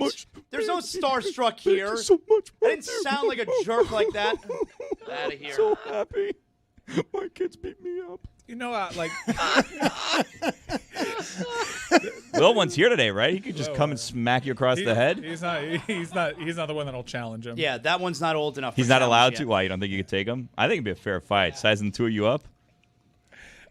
There were some people that were a little disappointed in Matthew Tkachuk being the game day picker. I guess they wanted Dwayne "The Rock" Johnson or some superstar, but to have that guy go out there decked out in UM gear, holding up UM hockey jerseys, and then be like, no, I'm going to go to the game. I'm going to pull up with a huge Panthers cooler with about 6 of my teammates. Hey, this is Anton. Let me introduce you. Go up to a tailgate, listen to all sorts of Bad Bunny, and just like throw them back and just enjoy the day. That dude has a VIP treatment waiting for him at Hard Rock Stadium. No, I'm going to talk to the team. I'll be right back. I'm going to leave my cooler here. I want to be amongst the people. These guys are great. We're going to get to Paul Maurice in a second, but first I got to make fun of me, myself, and Chris Cody. I will again remind you that while giving you betting advice a while ago, Orioles starter Trevor Rogers was going in the game, and Chris Cody bet against the Orioles only because it was Trevor Rogers. And my only analysis is you throw that guy out there, you're going to get an ERA over 5. Since then, go ahead and play the stat of the day music so that people can hear just how good Trevor Rogers has been this season. Start of the day, start of the day. It is the start of the day. Start of the day, start of the day. It is the start of the day. Start of the day, start of the day. It is the start of the day. Start of the day, start of the day. It is the start of the day.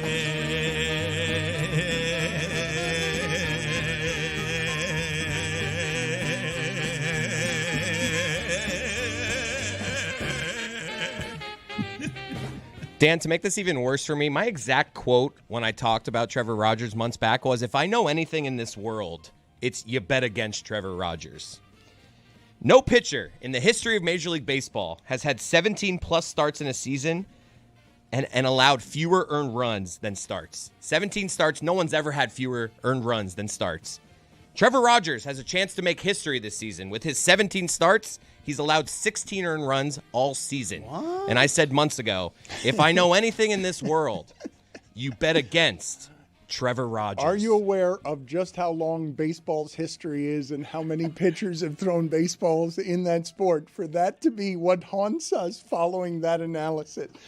You understand how many arms have thrown baseballs without being as good as the left arm that Trevor Rogers has had this season? I don't get it, because he wasn't that good with us. No, he was terrible. And I'm not going to lie, I haven't watched a single start with the Orioles. What's happened? Since the 1880s, people have been pitching.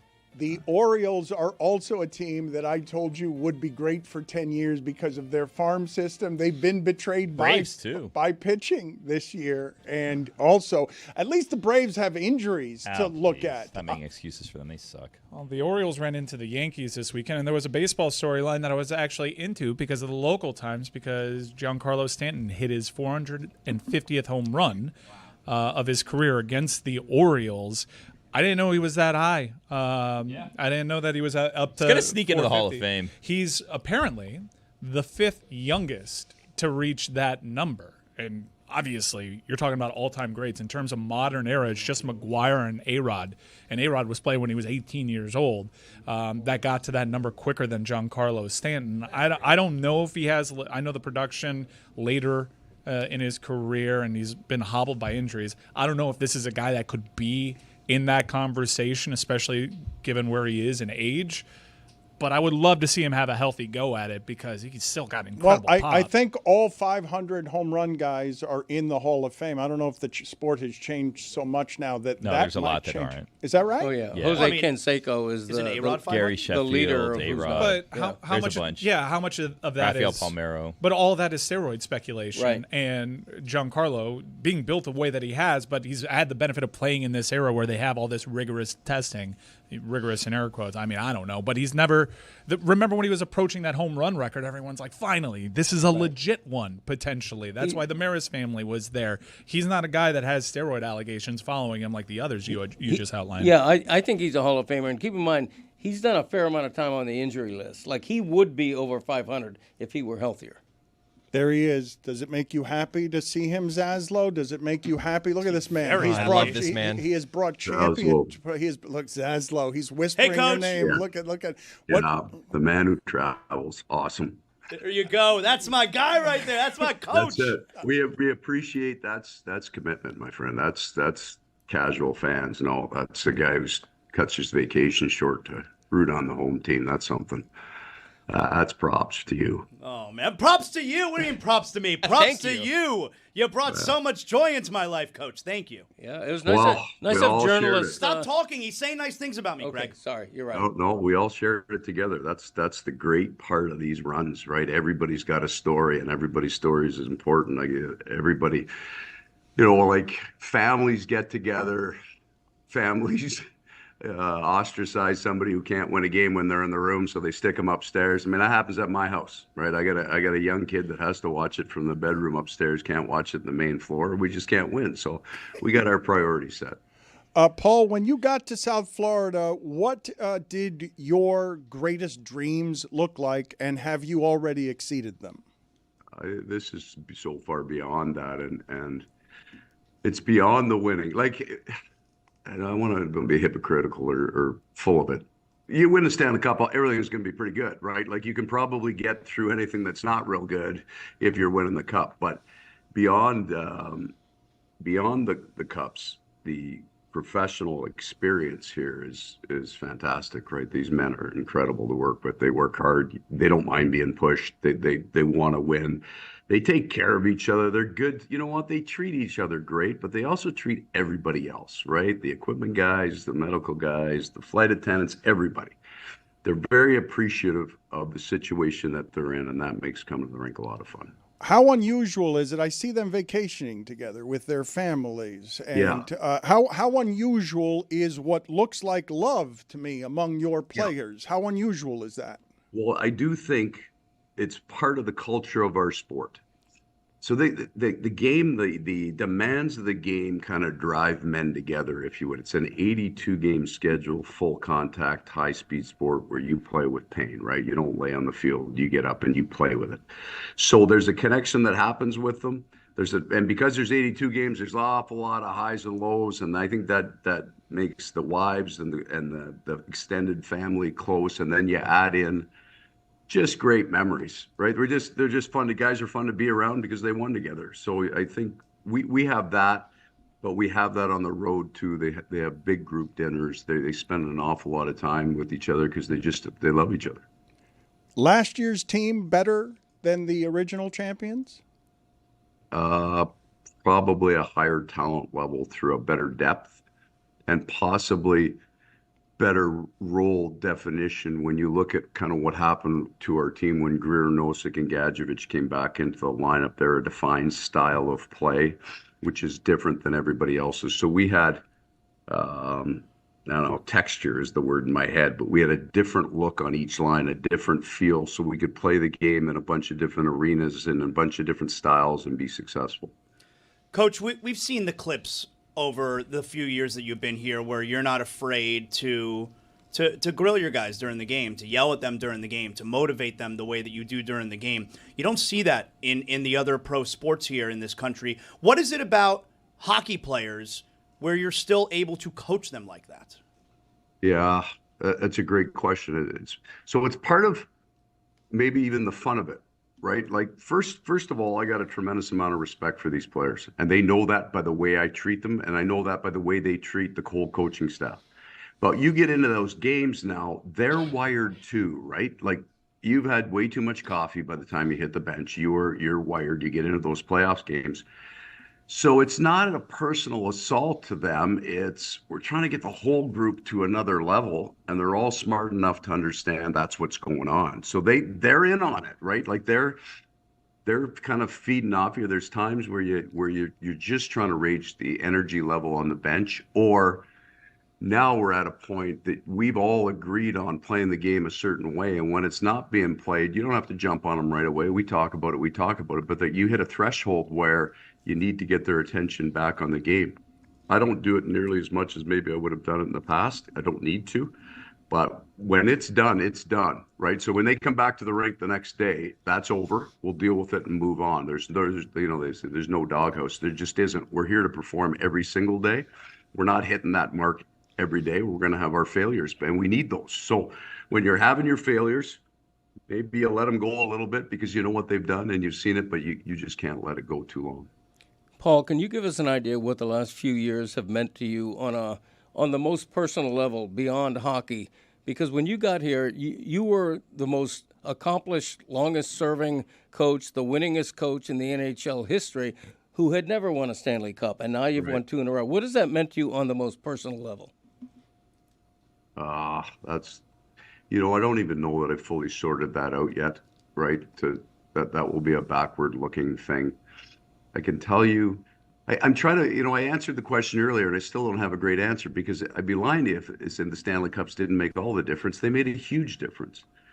But where you get some kind of joy in your life is doing something that's possibly, that has some value outside the game. So just being around these players and seeing a different look of pro sports, right? Like we have about 8 or 9 guys who took less money to play here. That you just don't see that, right? It just doesn't happen, and there's a reason for it, because you got to look at the Florida Panthers as kind of like the total compensation package. It's not just about the money, but they have friendships. They're brothers in there. They care about each other, so they get to come to the rink like that every day. That's part of South Florida. The weather's great. Mr. Viola treats us great. We're in this incredible practice facility. The staff here tries to move them forward, make them better. It's not a there's not a lot of conflict about getting better. They want to get better. We want them to get better. So you get to have this completely different pro sport experience. And hopefully at some point that gets emulated, that this is looked at a way that you can win. It doesn't, we want to work harder than everybody in the league, but we also want to have more fun than anybody in the league. So we laugh, we joke, we enjoy our days here. And that for me has been, again, I'll go back to it. when you win, you get to enjoy your day a little bit differently, right? So I'm aware of that impact it's had, but the players first. The players have had a greater impact on the coaches, I think, than the coaches have had on the players. 3 straight Stanley Cup final. You basically played an extra season of playoff games. How are you going to work around this wear and tear? Yeah, we're not going to try to. So, well, I'll give you an example. Our veterans haven't been on the ice yet, so we pushed training camp for those guys 1 week back. And it will probably be viewed from the outside that you're trying to get them more rested, but that's not the case. What we're trying to do is get another week of training time. So we go hard here. So the first time that we hit the ice on Thursday, they can't individually train anymore. There's nothing left of them. So we gave them another week so they could train. And that would be the piece that's missing. But our season ended a week earlier last season, right? So we finished on the 17th instead of the 24th. So we get another week of training. I understand they're not training that week, they're celebrating, but that has to happen. Then they have to recover and rest, and we got to get all the injuries taken care of, and then they start training. So we pushed training camp back a week. So we got another 2 weeks of training for them. The early routine returns on their fitness level is outstanding. We think we've made improvements, and it's hard for these guys to make improvements now just because they're at that marginal rate. None of our guys are getting 10% fitter. There's not 10% left for them to get more fit. So they've trained harder, and then we're going to go real hard, and we're not going to spend any time worrying about fatigue or overuse because everybody's tired in January. Everybody is. So you just got to get used to it. Coach, who's the craziest guy you've had in your time with the Panthers? I'm thinking back first year, Radko Gudas. You had Lomberg, seems like a wild man. Gadjevich last year. Kachuk seems like he's got some screws loose. Who's the craziest guy? Yeah, I can't pick a dude because so what's great about what you just said is you mentioned a bunch of guys that aren't here anymore, but they're still, their personalities stay, they're still part of the group. Like we still tell stories about those guys. And then even, we've got this I'm almost like a weird bunch of guys. We've got an incredible bunch of different personalities in that room. And we encourage that. Like, we're not trying to make them all one player. We're just getting them to all play one game with their different personalities. But we get in northern parlance, we got some beauties in that room. We do. Goalies are strange. Do you coach Bobrovsky or do you leave him alone? No. Yeah, I talked to him. He's an incredibly interesting guy. You want to talk about an interesting life and things he's been through. The way he trains, I don't know anything about goaltending. I know a little bit about body language of goaltenders and kind of what they go through. They carry a different kind of pressure than anybody else. I mean, other than a shutout, they don't get the same kind of payoff, right? They don't get to score a goal. They don't get to score the game winner. So it's a completely different mentality in that. I just try to get to know them, get to feel what they need from the coaches. We got a guy named Robbie Tallis here who's the goalie coach, and he's brilliant. So I just leave him to that. Robbie, the last 2 years, has basically laid out the regular season schedule, and other than 1 or 2 games kind of on illness, we haven't made an adjustment to it. So we go into the coach's office in between periods. I don't do this to Sergei anymore because he's just been too good. But you complain about a goal or two, and then the goalie coach kind of gives you a knowing nod and say, "Okay, you've had your say. Now move on." Right? Like it's a nice. Robbie does a great job of telling me I have no idea what I'm talking about without making me feel that. So that's how that works. All right. So your answer was no. I don't coach him at all. I talked to him. Coffee. All right. Coffee. If we hit each other at the coffee places, we'll talk how the family is, how the kids are. Yeah, that's it. Fill in the blank for me here a little bit rapid fire. The toughest player I have is blank.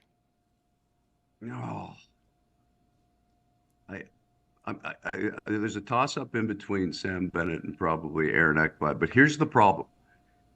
I got 4 guys on the back end who separated shoulders last year in the playoffs, right? Like over grade 1 shoulder, and they never missed a game.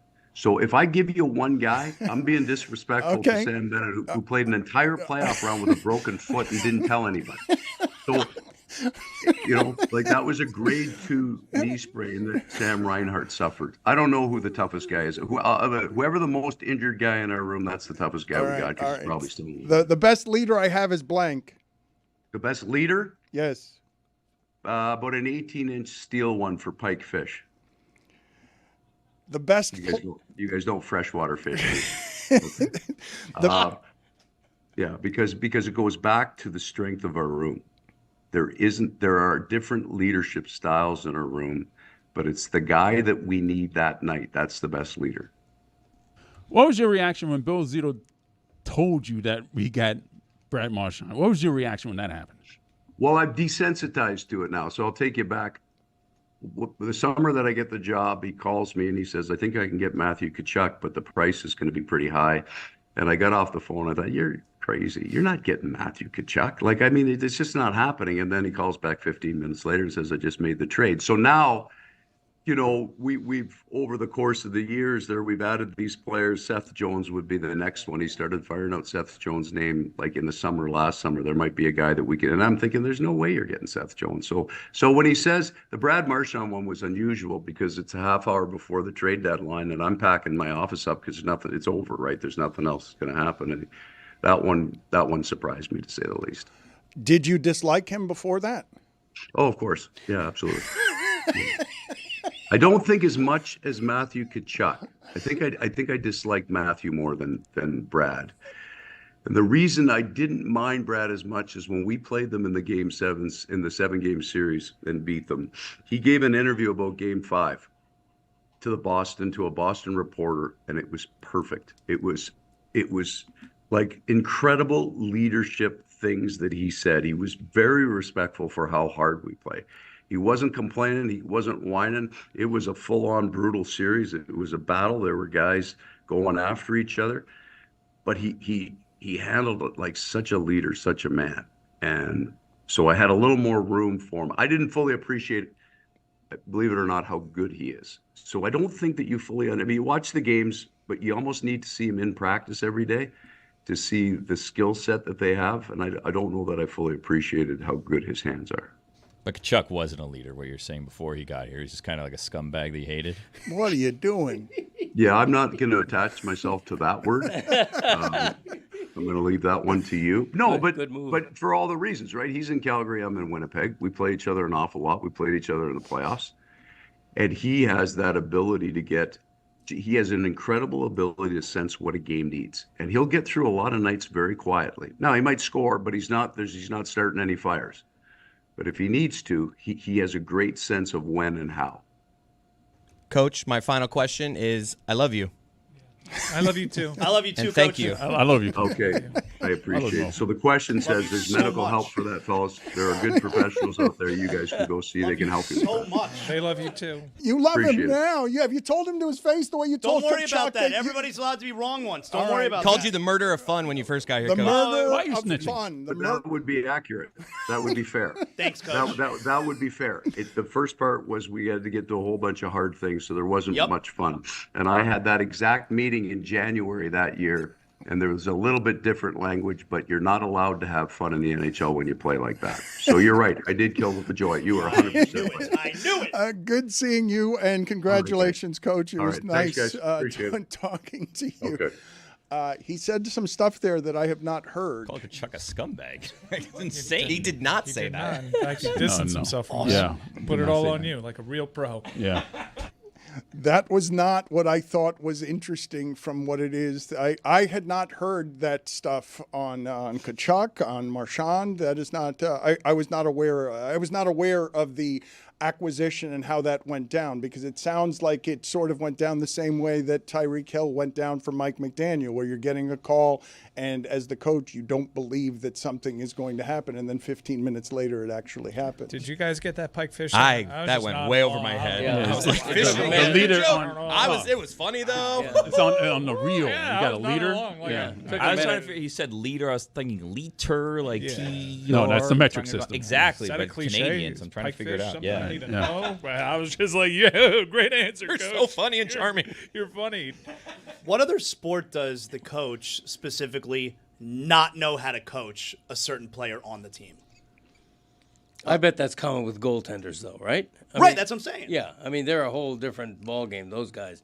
especially when they're Russian, they don't speak the language. Well, the language is part of it. Like took that to a spot. Frank Robinson one time told me while he was managing the Expos that he didn't even speak to Vladimir Guerrero because he didn't want anything to get lost in the translation. So he just left him totally alone and just let him hit the baseball and didn't want anything to be misconstrued in texture or tone when he was talking to him because he thought he might be feeling reprimand when he's not reprimanding him. Bob speaks English. Yeah, he does. But still, that position, though, is just different. Yes, yeah, everybody will tell you. Right. It's like closers. They're just like certain positions that there's like an accepted level of idiosyncrasies. But the baseball manager knows about pitching. I think they know the basics. I mean, I'll take your word for it. I just nodded along to a fishing reference I didn't get. We're not fishermen around here. I believe that Jessica is the only accomplished fisher person that we have around Roy's got here. an award. Yeah, and he used to wear a hook on his hat. That's Okay, right. that's good. His friend Tom gave it to him. Congrats, Roy. Dad, you're Salt Life too, aren't you? I am. I'm Yeah, salt Greg life. is Salt Yeah, Life. I fish. About that. Boat shoes. Yeah, I've been, halibut fishing in Alaska, that kind of You thing. chartered a boat one time. Sure, I did. A couple of times. Over the weekend, Bill Parcells was inducted into the Patriots Hall of Fame at the age of 84 years old. And during his speech, he articulated that he wished he had done some things differently. I saw this recently with Jimmy Johnson and Jerry Jones, where you get to your 80s all of a sudden and you start re-examining both your mortality and the life it is that you've led and where it is that you let some small grievances get in the way. So it's nice to see some of these folks put down their petty. But I did think it was interesting that Bob Kraft personally inducted Bill Parcells because that's usually done by vote with the Patriots, and the fans had voted in Edelman. Edelman, one of the most amazing stories in the history of football, a 7th-round pick from Kent State, having those kinds of numbers. But I did think it was interesting that Kraft decided to do that with Parcells, and I wonder if he will do the same with Belichick. And I wonder how much putting Parcells in has to do with the pettiness going on right now between Belichick and Kraft, as Belichick loses 34-9 this weekend to Central Florida, and his team has no chance at any point in the game. Well, Kraft has said that he's going to build him a statue once he retires and he's no longer an active coach. So, I think that he knows he won that situation and he's going to honor him at some point in time. He's just still coaching.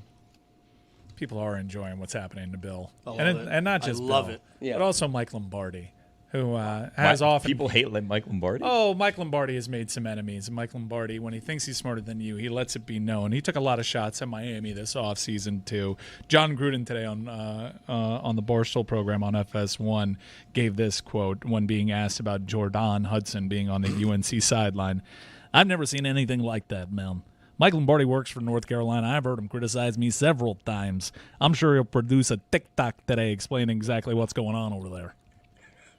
Did you guys see the AI version of him kissing? That almost got me for like a split second. Someone did an AI video because it was Jordan and Bill Belichick on the sidelines. Someone made an AI video as if like her jumping on him on the sidelines to give him like a passionate kiss.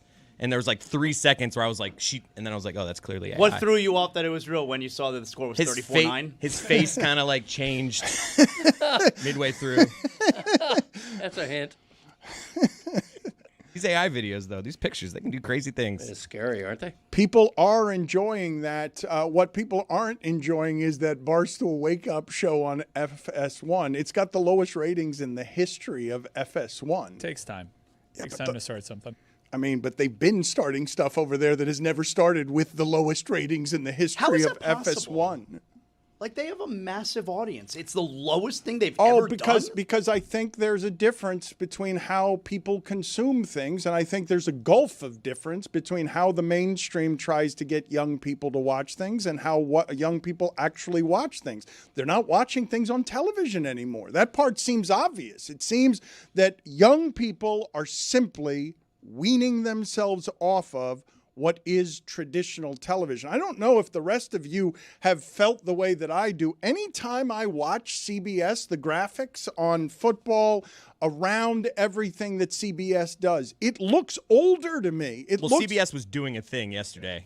No, I don't mean yesterday. I mean every time. Yes, no, I'm not talking about. That was a wig.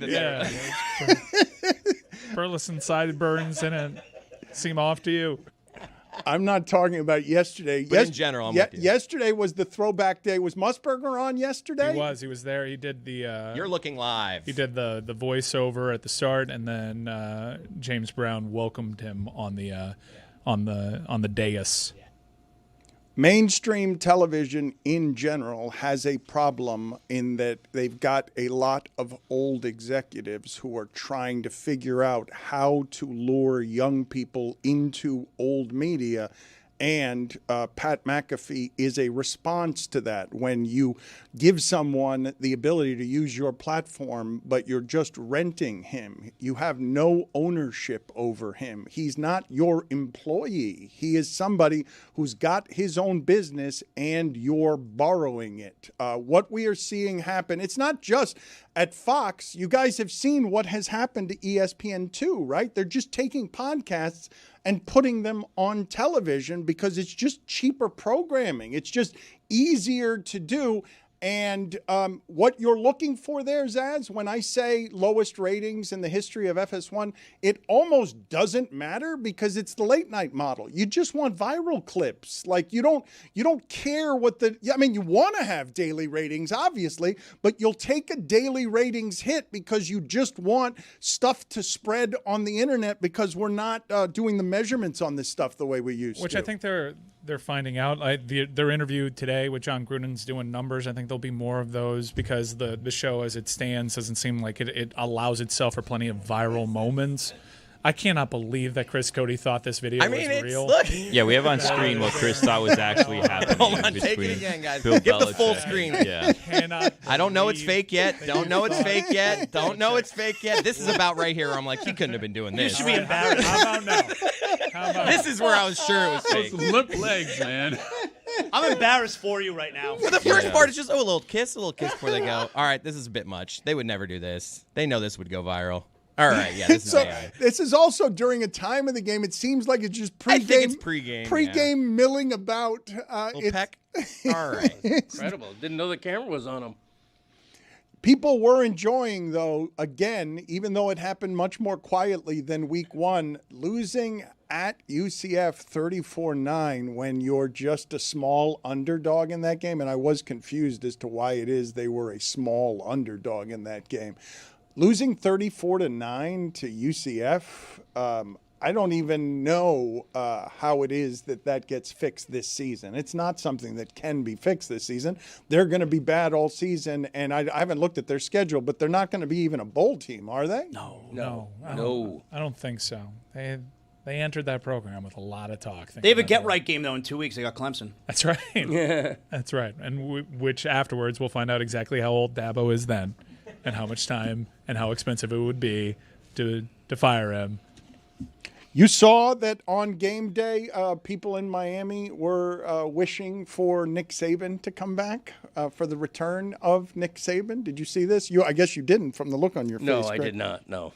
I mean, please. It wasn't on TV. This was fans interacting with Saban while he was on one of the side sets, just screaming at him. We have the video here if you want to play it. You can hear the fans interacting with him. All right, let's play that. Come back to the Dolphins. We forgive you. It's fine. You're good. We need your help. We need your help. Come on. You got this. One more. He gave just the hand gesture of like, no, that's not happening. He's got a fresh coat out there, and I'm not talking about the blazer. How old is Nick Saban now? He's over 75 years old. He looks fresh and dapper and painted con chapapote in his commercial. I guess 47, 48 based on, the hair. But when did he get red hair? Geographically, or not geographically, whatever it is, biologically, he says 73 years old. Yeah, 2 years away from the Big Five. Look at the grin on that face when he hears Miami. Yes. Miami forgives you. Miami forgives you. Says a child not old enough to offer that forgiveness. She doesn't speak for all of us. My favorite part about that is how quickly he dismissed it. First off, someone in Miami had something good to say about him, so he drops his little pointer. And then, I mean, Tua's on this roster. Want a natty with him? Nah, no, don't even. No, thank you. Not at all something I ever want to consider doing again with my life. I saw him recently interviewed where he calls Tua, and I just am so out on Tua right now that this angers me. One of his favorite players he ever coached. Like, when it was talking about, like, best. Wow, that's high praise. Like, who's the best players you've coached? He's like, Julio. He starts naming these, like, monsters, and it's just like, and Tua. And I'm just like, oh, that's so infuriating. Yeah. He's bad. I hate Tua. Tua's bad. One of the quarterbacks that he did some winning with helped Kyle Shanahan's doing that thing again. They're 3-0. They're super hurt. It looks like they've lost Bosa for an extended period of time. They're without Kittle. They have white position players everywhere. They have their backup quarterback. That backup quarterback is Mac Jones, who we know is not good. He's also hurt. Even while winning, though, death, taxes, and a Mac Jones safety. Dude. I wish I could bet on Mac that. Jones was so injured in that game. That dude was limping the entire time, and he got super emotional. It was actually pretty cool to see because his career has not worked out the way that he thought it would. He was, if he's out, I don't even know who the third string is. He was legitimately limping painfully that entire game, and he cried when Pinheiro hit that winner.